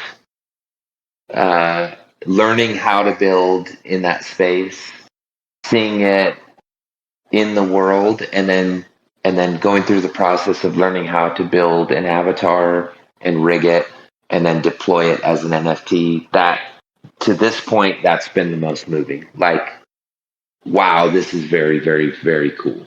I wouldn't say that it was like an emotional experience really, as much as it was like, holy shit, I just did something, you know? Like, I made an avatar. I went through the process of making an avatar that is done well enough that I was able to be whitelisted by, you know, the CEO of Somnium Space. He saw it. He said, "This is great. You can fucking make NFTs." That whole, I think, journey was, yeah, that's probably the most moving experience surrounding VR, being in VR, like wearing a body that I've created, and then deploying it and having somebody, you know, purchase it. I think that was a substantial milestone for sure. As far as experiences that somebody else has built, I can't say. I'd say this one on my screen throughout this conversation is definitely up there. You're a little wizard with this thing. I can tell that you've used it once or twice, Phong. Yeah, the stream Phong and I did last year is also super beautiful. I feel like a lot of those visuals are burned into my mind. Yeah, it was fun. Love that. Yeah, Mark, Yeah, how about I'd you? love to hear you guys. Right? Yeah, I want to know. Yeah, Mark. Yeah, I'm curious, Mark, what you're in VR. What kind of experiences have been impactful for you? A practical gravity sketch, the ability to really go in there and expressionally model anything I can imagine, and then bring it back into editing tools to do the refinement. It literally takes weeks of time off. I can do it in a day. Wow. Anything I can imagine. But that's just I'm not really sure about. I mean, going around the scraper for that Chinese client with Zach in Double Player, where we were flying around with our client all around the world. That was pretty exciting and blew my mind open to the potential of collaborative tool sets within engineering, architecture, and innovation and things. What else? On a game level, Half-Life blew my fucking mind. I still got to play that. Holy shit. Yeah, Alex. Yeah. I still wish we had Cyberpunk 77 in VR. I tried to use a program to convert it, but it didn't turn out so good. Yeah, it would probably be run pretty slow, I'd imagine, in VR. It just like dimensionally compressed it in a weird way where it was completely abstract. And I tried to see if like I could just, you know, bend my mind to process it and figure out which way to look at it, but nope. But yeah, Some of the glitching, the bugs in that game I got so lucky. Quite entertaining. I only ever got a couple T-poses and it ran really well on my 1080. But yeah, there's besides the ayahuasca experience, just on a personal level, yeah, being able to experience my art in a different way and be embodied in it and like the potential utility. I feel like the utility is the thing that is the most amazing. Like I've just seeing what it can be and what it can do. And the what it can be is really special, like where we are in history. I've cried so many times in my headset. Like whenever somebody's like, "Oh, can I try your VR?" I'm like, "Okay, use this headset because I haven't cried into this one." It's like the little foam isn't just soaked with fin tears. But yeah, I love I still need to explore Gravity Sketch more because it has such a good utility for like translating into other programs that are more like industrially design oriented. I started off with Tilt Brush because it's very much like a painter, and I was just approaching it from an artistic perspective rather than like designing real world objects and stuff. But as I move into wanting to make more printed artifacts and stuff, things that I can like make in VR and then bring out into the real world, Gravity Sketch is amazing. The workflow.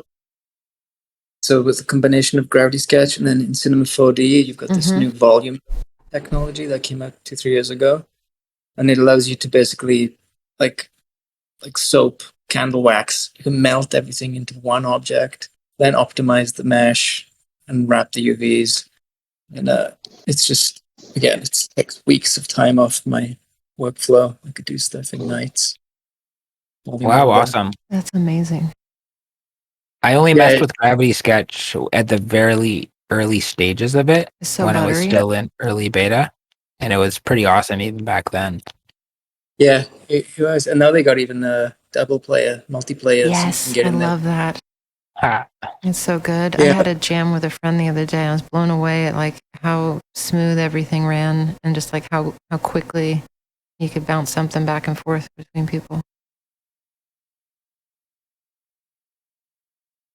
It's rad. What about you, Phong? Yeah. I mean, is it Microdose or is it something else?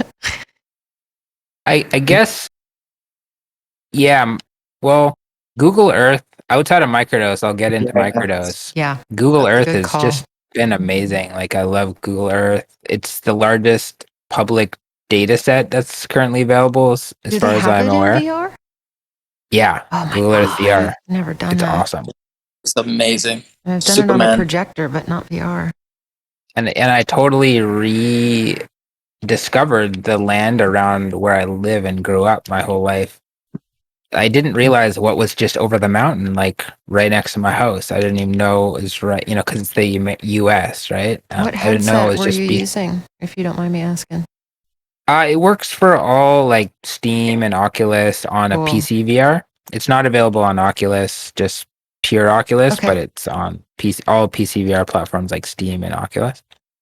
And it's super awesome. It really changed the way that I see the land around where I live and places I want to go.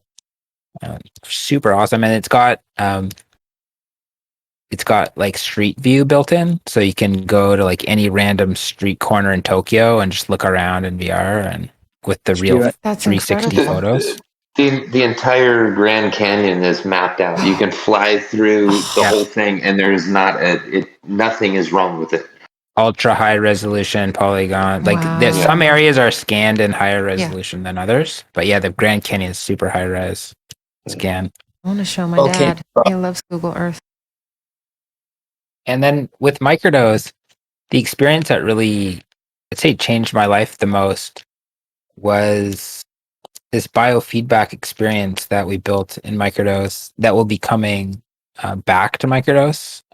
We'll add official support for it in the future. But in the prototyping, using biofeedback to create these like mandalas and create all these particles that vibrate with the heartbeat really changed my meditation practice. Since meditation's so much like, people get easily lost in it, and I've gotten lost in it myself. And this really brings it back to the body when you can feel your heartbeat. And so what we did is take a heartbeat, like a optical heart sensor, and then get like right on your heartbeat. I know, Sarah, you tried this before in California. Mm-hmm. And then play it to the subpack. So the subpack does this deep bass frequency on your body every time your heart beats. And you just feel viscerally your whole body vibrating every time your heart beats. It's like magnifying glass for your heartbeat. Just like really accentuating the vibration of your heart. And then having all the visuals pulsing and all the control signals, just the BPM of everything pulsing right on time, right on phase with your heart. And just meditating inside of VR with that,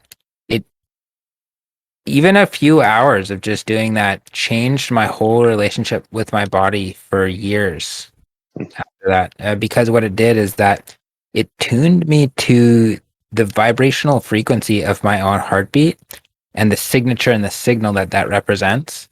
And then what it did, it made it much easier to tap into that other times of my life because I knew what I was looking for. So I'm waiting in line in the supermarket and I'm just like anxious. Well, because I knew what to look for, now in many situations, I can just tap into my heartbeat and I feel my heart inside of my body like vibrating. I never could find it. You know, it was always the heartbeat was too subtle, it was too quiet. But since I got tuned into it, I really felt the vibration of it and knew what I was looking for. Um, since then, I've been able to really have a much deeper relationship with my own heart and my own body. Noticed how the rhythm of the heart is really the drumbeat of my life. And behind the scenes, it's always this what's that one rhythm that's behind everything? That one rhythm that behind every breath, behind every music you're listening to, behind your thoughts. And what it is this just always in the background, your heartbeat, but bring it to the foreground and being conscious of the heart, being conscious of the movements of the heart and the vibration of the heart. I noticed that when I was speaking, what I was doing is I was interrupting my own heartbeat. And so I'd end up getting slightly out of breath. I get slightly kind of discombobulated while I'm talking because I'm not even in harmony with my own body. And so what it really did was help me attune to that vibration of my own body so that I could be in harmony with it. And that's how it changed me. And it's incredible. Incredible. I feel it Wow. years later, the effects it's had. It's Yeah, super powerful. Yeah, that experience with the prototype. I'm really glad to hear that it's going to be coming back because I feel like super powerful, you know, and everybody will have their own personal relationship with it. But just being able to, I mean, it's like the stuff of myths when people talk about monks being able to control their heart rate, you know, and to be able to, you know, have a tool where people can have an easier time tapping into that for themselves is amazing. It was surprising. I wasn't expecting that at all. It's really when I first went into it, it's funny, I knew there was gonna be something and I was really skeptical on like what is it gonna do? What's it gonna be? Is this just like a hype machine? Is just like another you know, fancy feature to add on to it? But after really going deep with it and using it, it was the most profound invention that I had come up with. And I'm sad that it's not available right now publicly. There's a few more steps we need to do to make it into a product out of the prototype. But yeah, that was the thing that really I'd say changed the most in VR, changed how I am as a person. Beautiful. Cool. Hey, Phong. Yeah. So let me ask you a question first, and then I want to pitch an idea to you. So do you guys have any plans for like gamification within any of these worlds, or Like playing with different features? Like you'll see these droplets, like this cactus and stuff that's laying around in the street. Those are like objects I can pick up. They give me elemental energy that affects the speed of my player and my ability to fly and things like that. But Cool. it's not highly developed currently. It's just really prototypey and it's just kind of feeling into what these different elemental energies are. But central to the first stage of gamification is really the brush crafting mechanic, which we've been working on.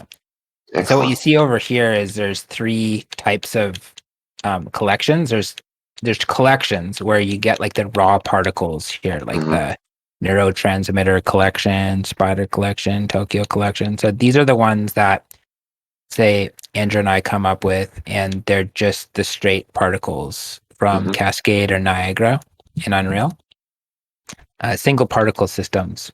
And then there's this playlists feature where you can sequence them in a specific order. And so everything's hard coded now. There's certain playlists that have come in Microdose and you can't really customize them yet. That's what I've been working on, the UI for that. And then there's this feature here called mysteries. And so mysteries, what it does is it randomizes within a collection. So it takes two particles. So let's see, let's take this one, for instance. So this one gives me two different random particles. It's giving me this kind of neon one and then that kind of ring, that pink ring one. So I go next one. Now it's giving me like these Yeah, I shapes. see.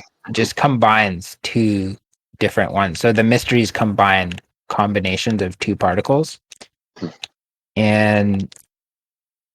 And so the crafting mechanic is basically like letting people create their own particle brushes, their own custom particle brushes, and then recombine them in different ways and save it as a playlist. So then you can go and like basically create your own color sets, create your own shape sets, create your own visual set with Microdose so that you can have a totally, custom creative experience from it. Right now it's all these pre-canned elections that are in here. And so the first feature for gamification we're working on is the crafting. So you'd be able to craft your own experience, craft your own particles, your own playlists, and sequence them. Potentially down the line, even an SDK for somebody to build their own world too, right? Yeah, so the SDK is definitely on the agenda for this year. And Wow. the SDK will be coming out later this year. Basically, SDK is the process of open sourcing Microdose. And so we'll release it through GitHub, the SDK. And then you'll be able to import it into your project. And then it gives you all the Microdose capabilities and all the Microdose classes. Amazing. And all the right kind of starter pieces, starter worlds, starter particles. So you can go and from scratch, like create your own builds, create your own experience. That's really going to be the most powerful thing. And with the SDK, you could build any arbitrary gamification if you wanted to. Excellent. Yeah. Can I ask for a request? Yeah, please, man. I'm taking requests. I want to hear it. So once a mesh, there's an automatic UV wrapping situation going to be able to hand paint textures into objects. With that, we can go wild. We could. I've been Tell doing me that in about Blender that. the last couple of weeks. Yeah, tell me Blender's about a that. good tool. All you need is a brush pen, with an opacity and a brush size, and strength, and then a color picker, and with that, you can do it all. And yeah, it's that's what I've been nagging for, trying to create the world tree environments. I was just thinking of the frogs. I don't know if there was like previously in these stream of brushes, but I was like, I want to paint tree frogs. Yeah. And then I saw frogs. I was like, did I subliminally see them a moment ago Yeah. and just didn't Yeah, there was register a frog. Yeah, there was a frog. So cool. But it came just recently. Oh my goodness. So you're saying these are particle systems. Would that require, if you applied a painted texture, would that require a GLTF file or how base that work? mesh to work. Like for instance, I'm working on this environment right now. I've got all the grass plains and the giant trees and the rocks and the cliffside, but I want to be able to get in there experientially, fly to the spots. As I'm walking up the pathway, I'm adding, like the particle systems for leaf and foliage, grass and rocks, and then to be able to then go in there and, paint my own ambient occlusion, e-bits and highlights and low lights. Yeah, I see. Well, Microdose, that's like above my pay grade, Like Microdose is for doing performance art, It's mostly for performance art, for like visuals or like having fun with it, creating music visualizations, things like that. It's all there's no way to like save a specific mesh or save a baked in thing. That's like Unreal Engine level stuff. We just work with it's more like a tool for animating particle systems in real time. Gotcha. Yeah. That's really cool though. I hope you get that tool, man. The tools are really evolving quite quickly right now, and I really love it. Yeah, the mantra of my month is toolify the game set, gamify the tool set, give it to the world, and let's invent a new Atlantis. Yeah, man, we're on the same page with that. We're on the same page with that for sure. For sure. Yeah. I've got, some catching up to do, but definitely have been finding ways to articulate ideas and inspirations over the past several years into, like coagulate them into what the bigger plan is. And I definitely have, like I said, some catching up to do as far as like learning how to use the tool sets that'll be necessary to build that out. But gosh, it gives me butterflies just thinking about it. But I want to. I've been writing this game for a couple years now, like using my dream logs as the like narrative structure for the different missions and stuff. But it's basically like, think like a hyperdimensional angelic espionage game where like you don't remember who you are or what's going on, but as you like run these missions, you get more information. And by, playing the game, you realize that like you're this hyperdimensional angelic entity that's living different lifetimes to do this like overarching mission. Yes. So you're like waking up to your true self as like an oversoul. Yeah. And then the missions we can share. Yeah. Locations around the world. Yep. And go on missions. Called On life. We are the avatars. It's true. Yeah. And I imagine it, and I mean, whatever, I don't care about giving away the secret sauce or whatever, because it's like so ambitious to build that no one else is going to want to build it. But I want to make a giant Vimana that is like a big Buddha shape, and there's different floors. Yeah. And one of those floors is that dream game. And like the bottom floor is just like an arcade or a cyber bar or a venue where people socialize and connect, right? But then there'll be an arcade, and you play little games in the arcade. And then you find a secret game that's like an Easter egg. It's like, what is this game? And then you get teleported to this longer narrative dream game. And you run all the dream missions, and you wake up and you're like, whoa, that was the Easter egg? And then once you finish that game, there's that observation deck at the very top where you get to like have this sort of like cosmic observation deck reward. You get this perspective like from Keter, at the top, and you're like, whoa, that's it.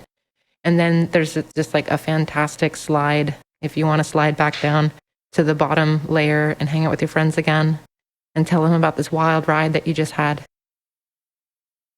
It's so crazy.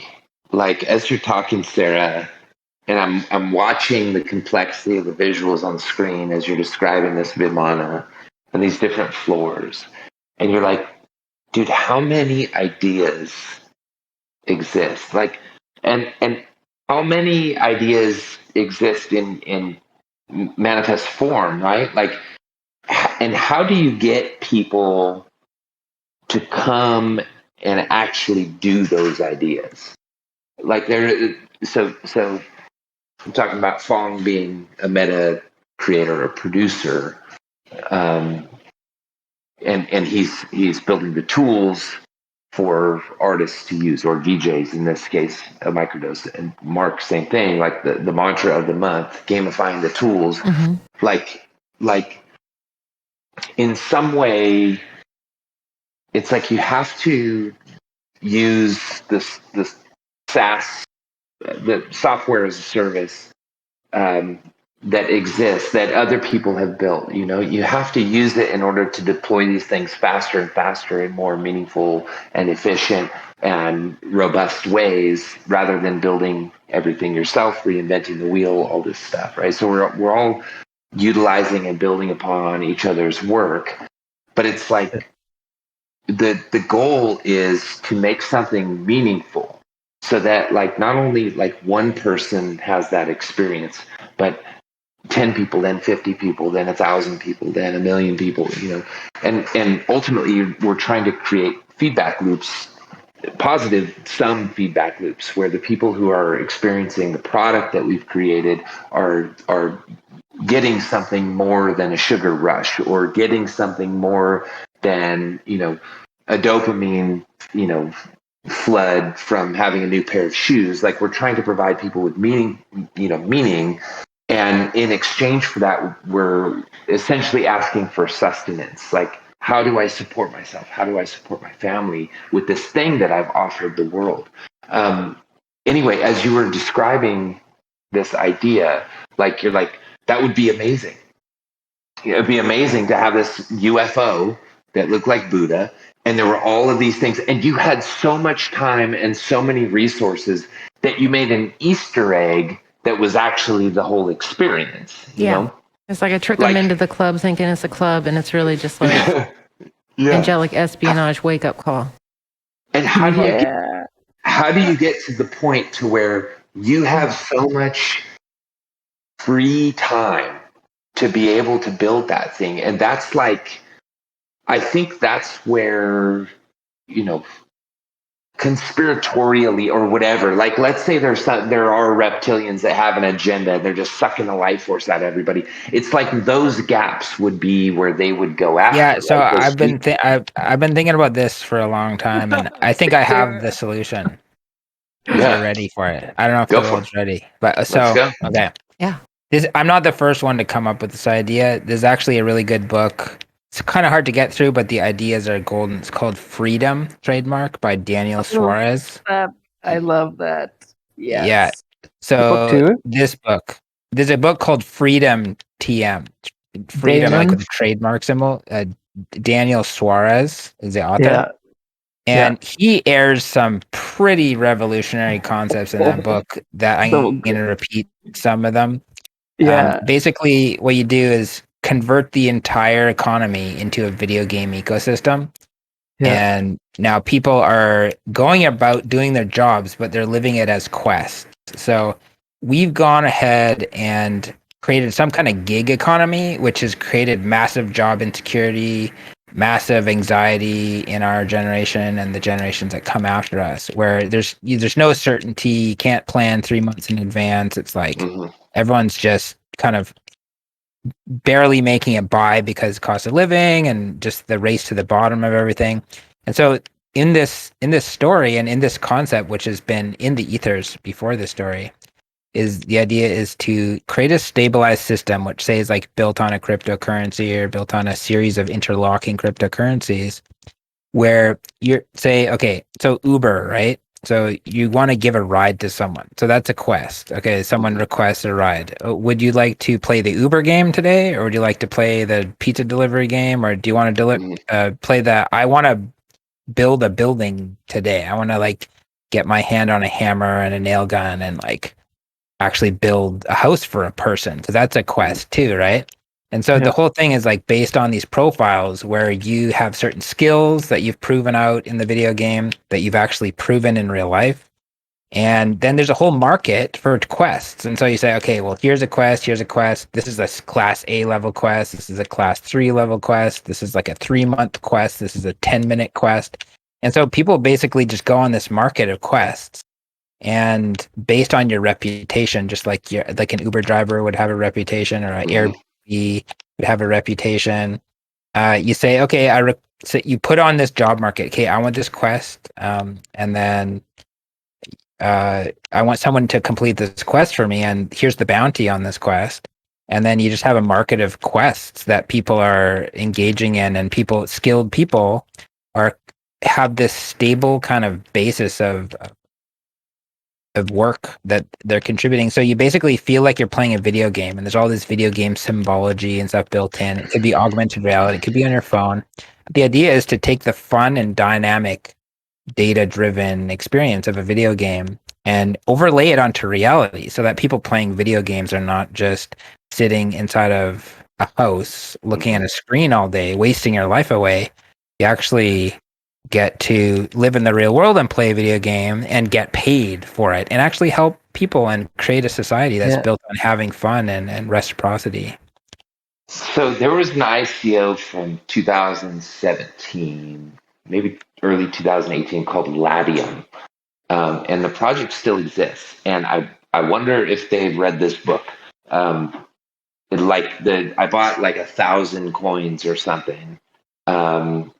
And they've done absolutely nothing except go down since then. I think they're just fractions of a fraction of a penny at this point. But the project still exists, and basically you're paid in LATX, I think, for taking on these jobs, right? Like it's like it's like that. It's a gamified trade economy, or when I say trade, I mean like skill.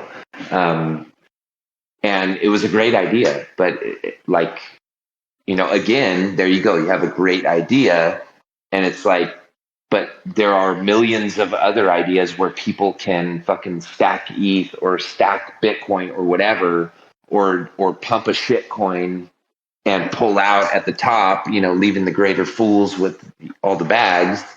Like, there are all these ways for people to make, tons and tons of money from parasitically, semi-corruptly, and Middleman. it's fundamentally changing the consciousness so that you have everybody participating of their own free will. That seems to be actually like where the challenge lies, and I think that maybe is why I asked the question, like, how do you get somebody to give a shit? Like, we're building gods of hyperspace now. You can customize this NFT. You can fucking, it's a reflective technology. Customize the NFT, melt it down, fucking build something else. Choose from all these different. Okay, go ahead.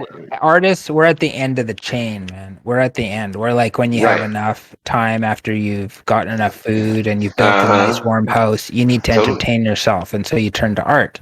But if you get farmers to use a game where it's gamified for you to contribute to society, get paid, like if you could have any crypto coin, like civilizations built on the concept that you have more food than you know what to do with. Value. Right. All civilization has been based on that. So to do this, you'd have to have a system. You'd have to work with farmers.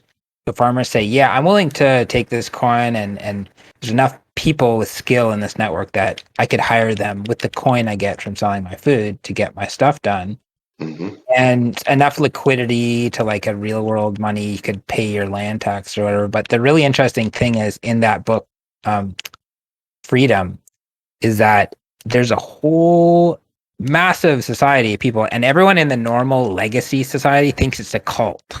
They're all like, oh, you're part of that cult. You're part of that cult. But it's actually, when you're in it, you realize it's not a cult. It's a new economy.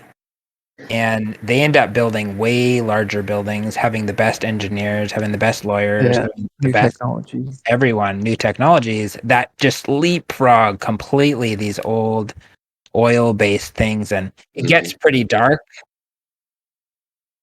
A new trust system is required. And people are getting the bad guys. You gotta, what's that? I love how they fish out the bad guys of the world too. Yeah, the Razorbacks. So clever. The Razorbacks. Yeah, the book gets pretty dark. They basically, this new society, they end up designing these drones that are killer drones, and they go like killing the elite from the old world. And then there's like some pretty intense parts of the story, but it's really interesting how people right now, you look around, it's a global financial crisis happening in the US, happening in Europe, it's happening in China, it's happening all in countries all around Asia also. And so there will be an appetite for this, and I think it's going to take the old system being untrustable and unreliable, which it's increasingly showing itself to be. How long does it take? How long? As long as people have something to lose, they're gonna hold on to it. But in the Tao Te Ching, Lao Tzu says, as soon as people got nothing to lose, then you're all in on the next program. Yeah. And that advice was given to rulers in the Tao Te Ching to don't make sure that your people that you want to rule have something to lose, because if you mess up, you really messed up if they no longer have anything to lose, because now they're going to turn against you, and they got nothing. You got no leverage over them, and that's where it's getting to. So you ask, like, when does it end? It's like, well, it ends when people are no longer subjugated by a legacy system because they literally have nothing to lose in their own ways. Yeah.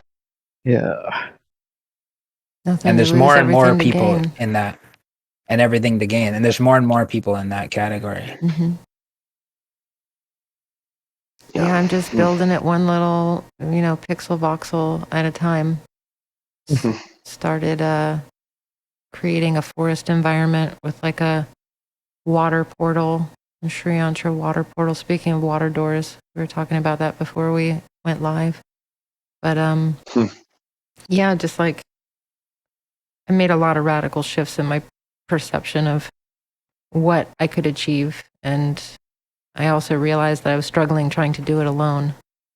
And so I was lucky enough to find somebody who was looking to have something made. And I knew that I couldn't do it by myself, but I could do it with some key people I knew in my life who, they just needed to be given a shot. They were more than smart enough and ambitious enough. They just didn't have the opportunity. And, that job was like a dream job to them, and I was like, well, I can't do it on my own, but I can do it with this person. So I made the proposition, and the client took it. And I've been, went from Your book? Actually, I'm making a AR escape room hybrid, and we're about a year into development. We're working on our beta test, and then we're going to be shopping for investors and stuff. And Cool. it's so wildly ambitious for what my skill set looks like as far as developing. But in actuality, I have a lot of really good project management and soft skills. And so I basically become art director. So I've written the script, I've done all the concept art, made a lot of the assets myself in Adobe Modeler. And just been working with, it's just a small team. It's just 3 of us. And it's been about a year, but we have our demo is going to be doing this little test flight with some live test players, looks like in November. And, I've just been trying to, bootstrap using the, honestly, like the reason I moved into digital art was because I was like, I'm never going to sustain myself painting. And I knew that VR was going to be a thing. And so I was like, if I just get my foot in the door and sort of learn as I go, this could be something that I could sustain myself while making art. And I just saw the potential of the medium. And then being able to, I love networking. I love meeting new people, and being able to help somebody create their idea of this hybridized AR escape room. The client has the resources to, try to make that a possibility for the first year of development. And I was like, cool, I'm going to ask what I'm worth for the first time in my life. And I did. I was like, can you do this? Because otherwise I just have to keep hustling and grinding. There's no way. And they were like, okay. I was like, this is amazing. So I've done my best to be simultaneously frugal and indulgent. I've given myself a lot of the tools that I would need to sustain this kind of development after the contract ends. But I've also just, been learning to work smarter, not harder. And that's one of the reasons why I've been able to even entertain eventually being able to build out this Vimana thing. And to answer your question from a little while ago, Elo, at least for me, part of how to make this in terms of the dream game layer, it's like I'm cheating. I'm just letting my dreamscape write the scripts for me. And I just keep a voracious dream journal. And I prioritize themes and characters. And when something hits really hard, I'm like, holy shit, there was a cosmic lesson in there that's going to get prioritized. That's going in. Yeah. And, they've been increasing in frequency, which is intense, because then I'm like, oh, great. Now I have to sort of curate what I think has meta narratives, what connects to what. But it's been a total gift. Some of the things that I've seen over there, creating that in art would never be possible before these technologies with enough speed and detail and stuff. And what's amazing is just the 3D model libraries and all kinds of things. There's a weird sort of Flossed in Paradise cyber hotel thing. It's still very opulent. It has a lot of old world gilded architecture and stuff, a mix between Art Nouveau and Greco-Roman vibes, but Flossed in Paradise thrown in there too. It's giant hotel that I experienced this whole crazy mission in. And little like observation drones, security drones following me, and I'm like trying to make my way through this like multi-layered hotel. I'm like dipping into restaurants and hiding. I'm seeing other agents who were like, "Get the fuck off my turf!" And I'm like, "Oh shit," So that whole thing just like wrote itself for me, and it was in such beautiful detail. I'm like, "Wow, how do I bite that chunk off?"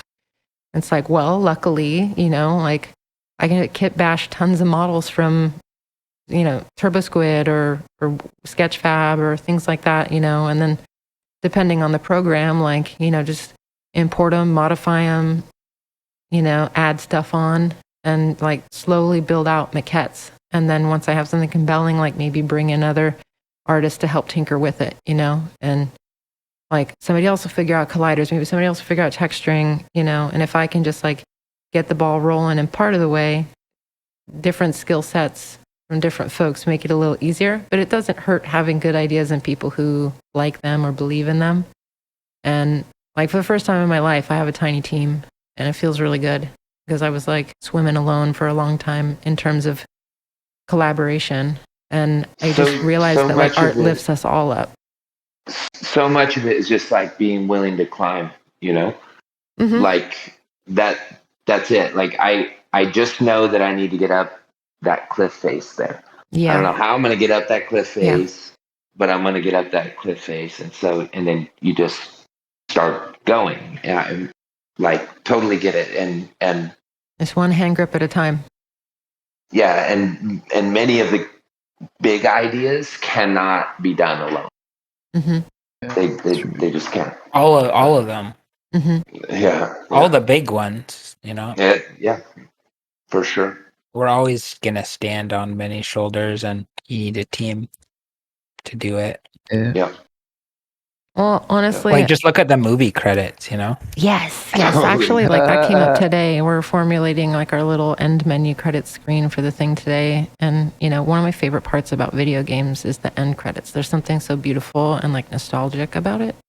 Like when I finished Super Mario Brothers when I was a kid and like the way I felt about like, oh man, I did all that, and you just feel this like upswelling of pride and you feel super good about it. Yeah. Wow. Oh my goodness. It reminds me sort of, I listened to this M83 song the other, months ago. And it was this video from a YouTube artist called Control Shift Face, who does a lot of really high end, like deepfake stuff. And they were doing The Fly, going back to Cronenberg, doing The Fly with Mr. Robot. And I'm not a big television person, even though I'm a big cinema person. Mr. Robot was one of the first shows in many years that like actually got me. And it was so traumatic at the beginning of the 4th season that I had to put it down for years. I was like, I'm too into this story. Like, is it going to break my heart?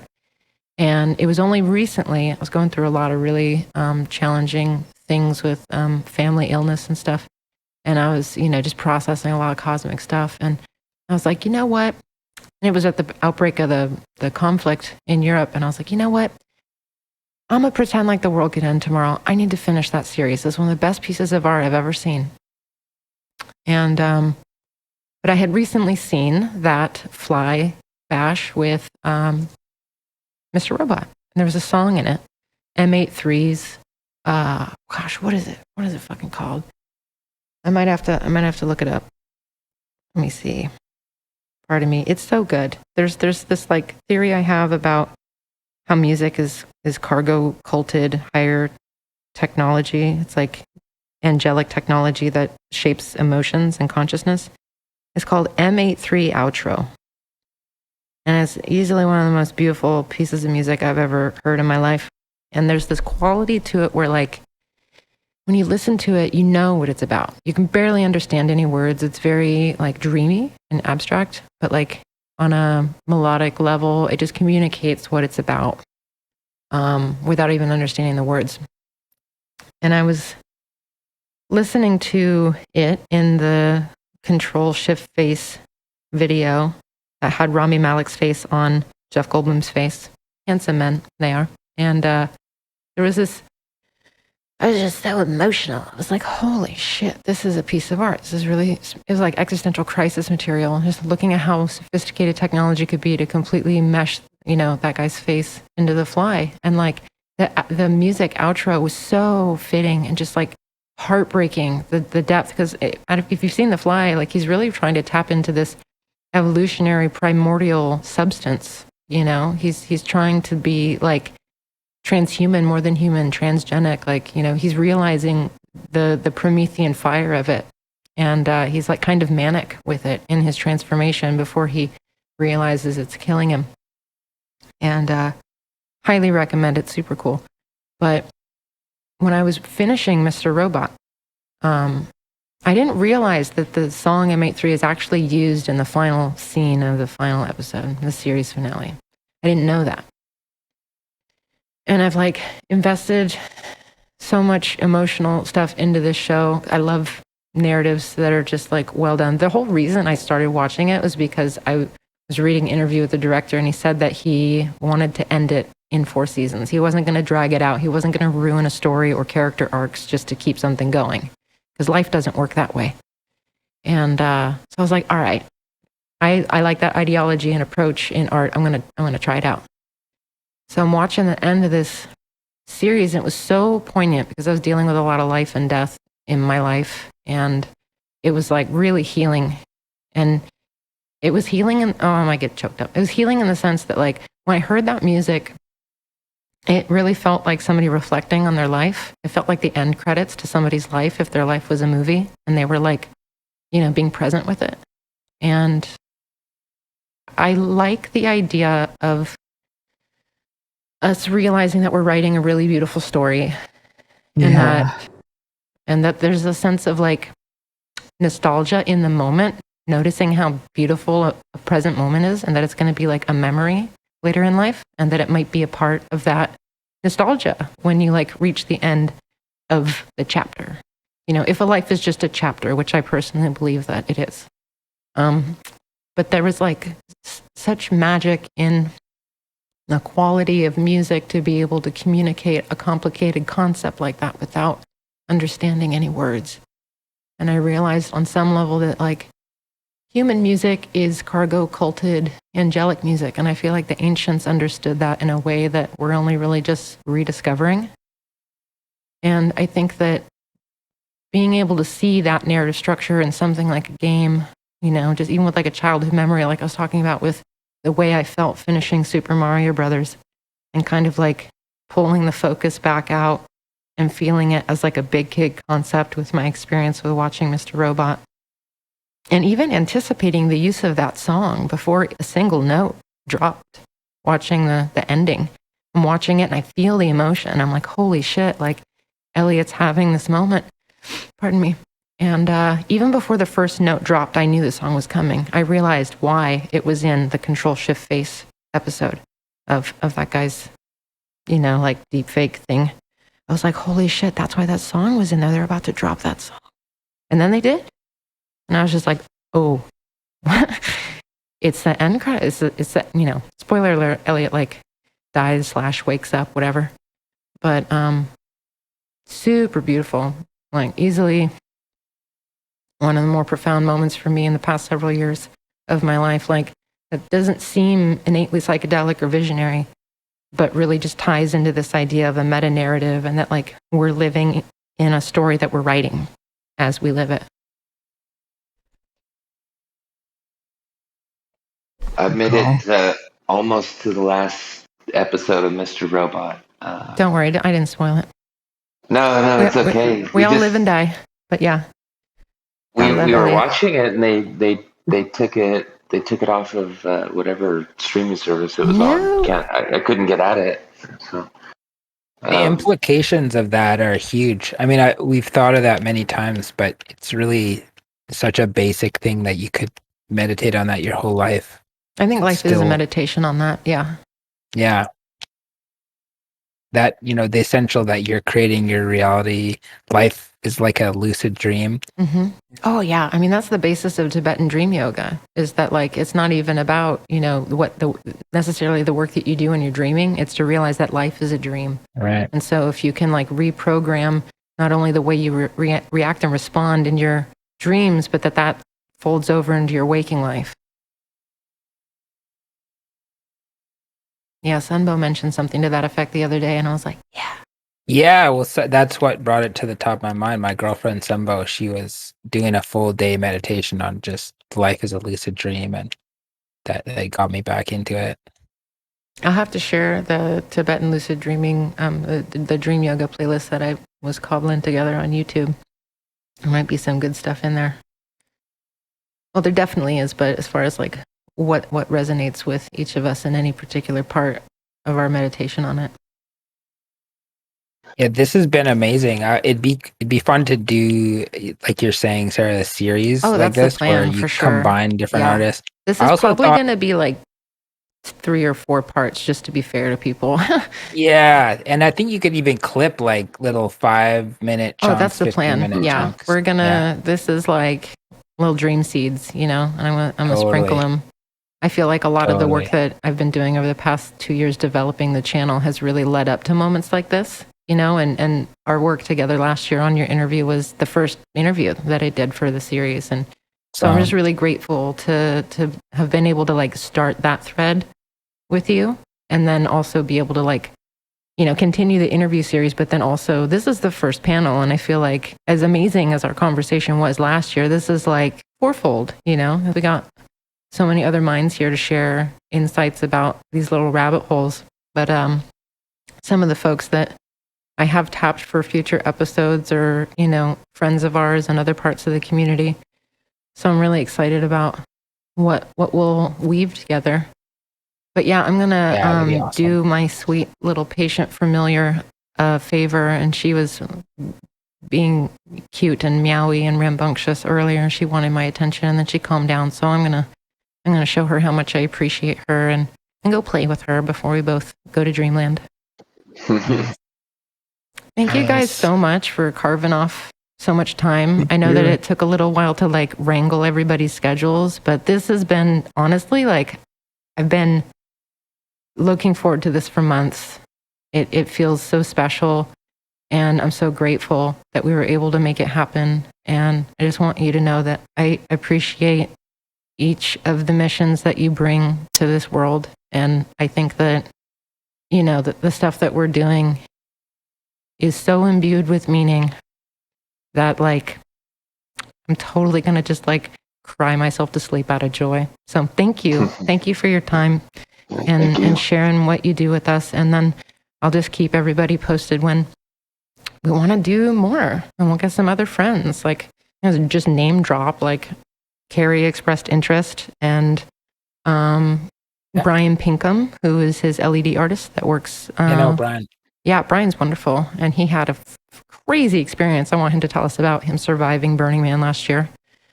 And then there's some other really fantastic folks too. My friend Alien John is a flow artist, and he's absolutely brilliant. He's also a programmer, and I think that he would have some cool things to say as well. But yeah, like if you guys have any suggestions of people that we should get in on it, feel free to drop me a DM. And then for just like audience people, I will include links for you to follow all of these brilliant people's work. And yeah, just do the like, subscribe, share thing. And yeah, just like keep on dreaming with us later, because we're going to keep this train going. Yeah, I love it. It'd be awesome to have even a format, like one format that I think would work great is if it was like a 90-minute format. 90 minutes is totally the golden attention span thing. Right. I think we talked about that before, yeah. So I'll keep that in mind with our chunks that we do. There's a lot of science around that. Like 90 minutes, 3 hours, 4.5 hours, you know, but 90 minutes is really easy for people to kind of commit to and carve off. And I think it keeps for the video editor also, it keeps the rhythm. Exactly. Cool. Well, I mean, I'm going to be giving DaVinci Resolve and this giant beast of a computer a run for its money anyway with the edit. This Premiere seems to be failing, and there's a new kid in town. Nice. Cool. Awesome. Yeah, thanks so much, Sarah. Oh, thank you. Yeah. It's been a pleasure. I wanted to say, Phong, listening to there's something very special. I mean, Mark didn't talk much, and when I'm talking, I'm focused on my own thoughts. So it was mostly when Sarah was, she's depicting her DMT scene, or she's going through a series of ideas, or describing Mr. Robot, and you reach these moments in Microdose here Yes. where you're like totally synced up, like, and that idea of like this, what did Andrew call it? He said narrative VJ. Narrative VJ. Yeah. So that, like, only at the end when she was talking about Mr. Robot I'm like, oh, dude. Oh, I this is, felt like, it when you were totally talking that about your thing. experiences early on. I felt it. I could definitely see that there's even, we're talking about feedback loops and stuff artistically, and there's definitely this like amazing synergy that's coming out of Fong's like navigation of this amazing tool that, not only you built the thing with the team, but also have such an intimate understanding of how to, manifest these visions with it, that like you just intuitively know how to, generate stuff that's going to like resonate with the oral content. That's It's a reflection. fascinating stuff. Yeah. I just wanted to say it's an honor to be invited to this particular panel, Sarah. So thank you. It's an honor to have you. Thank you. Yeah. Thank you guys. Cool. Cool. Thanks for the 4.5 hours of stimulating talk and these visuals, and the fact that none of this has gotten old at all is incredible. Something. Yeah. So cheers, guys. Yeah. I appreciate it. Thank you very much. Yeah, likewise. Awesome. So good to talk to you, Elo. Cool. Yeah, nice to talk to you too. I'll see you guys on the flip side. Sounds good. See ya. All right. Bye. Sweet dreams.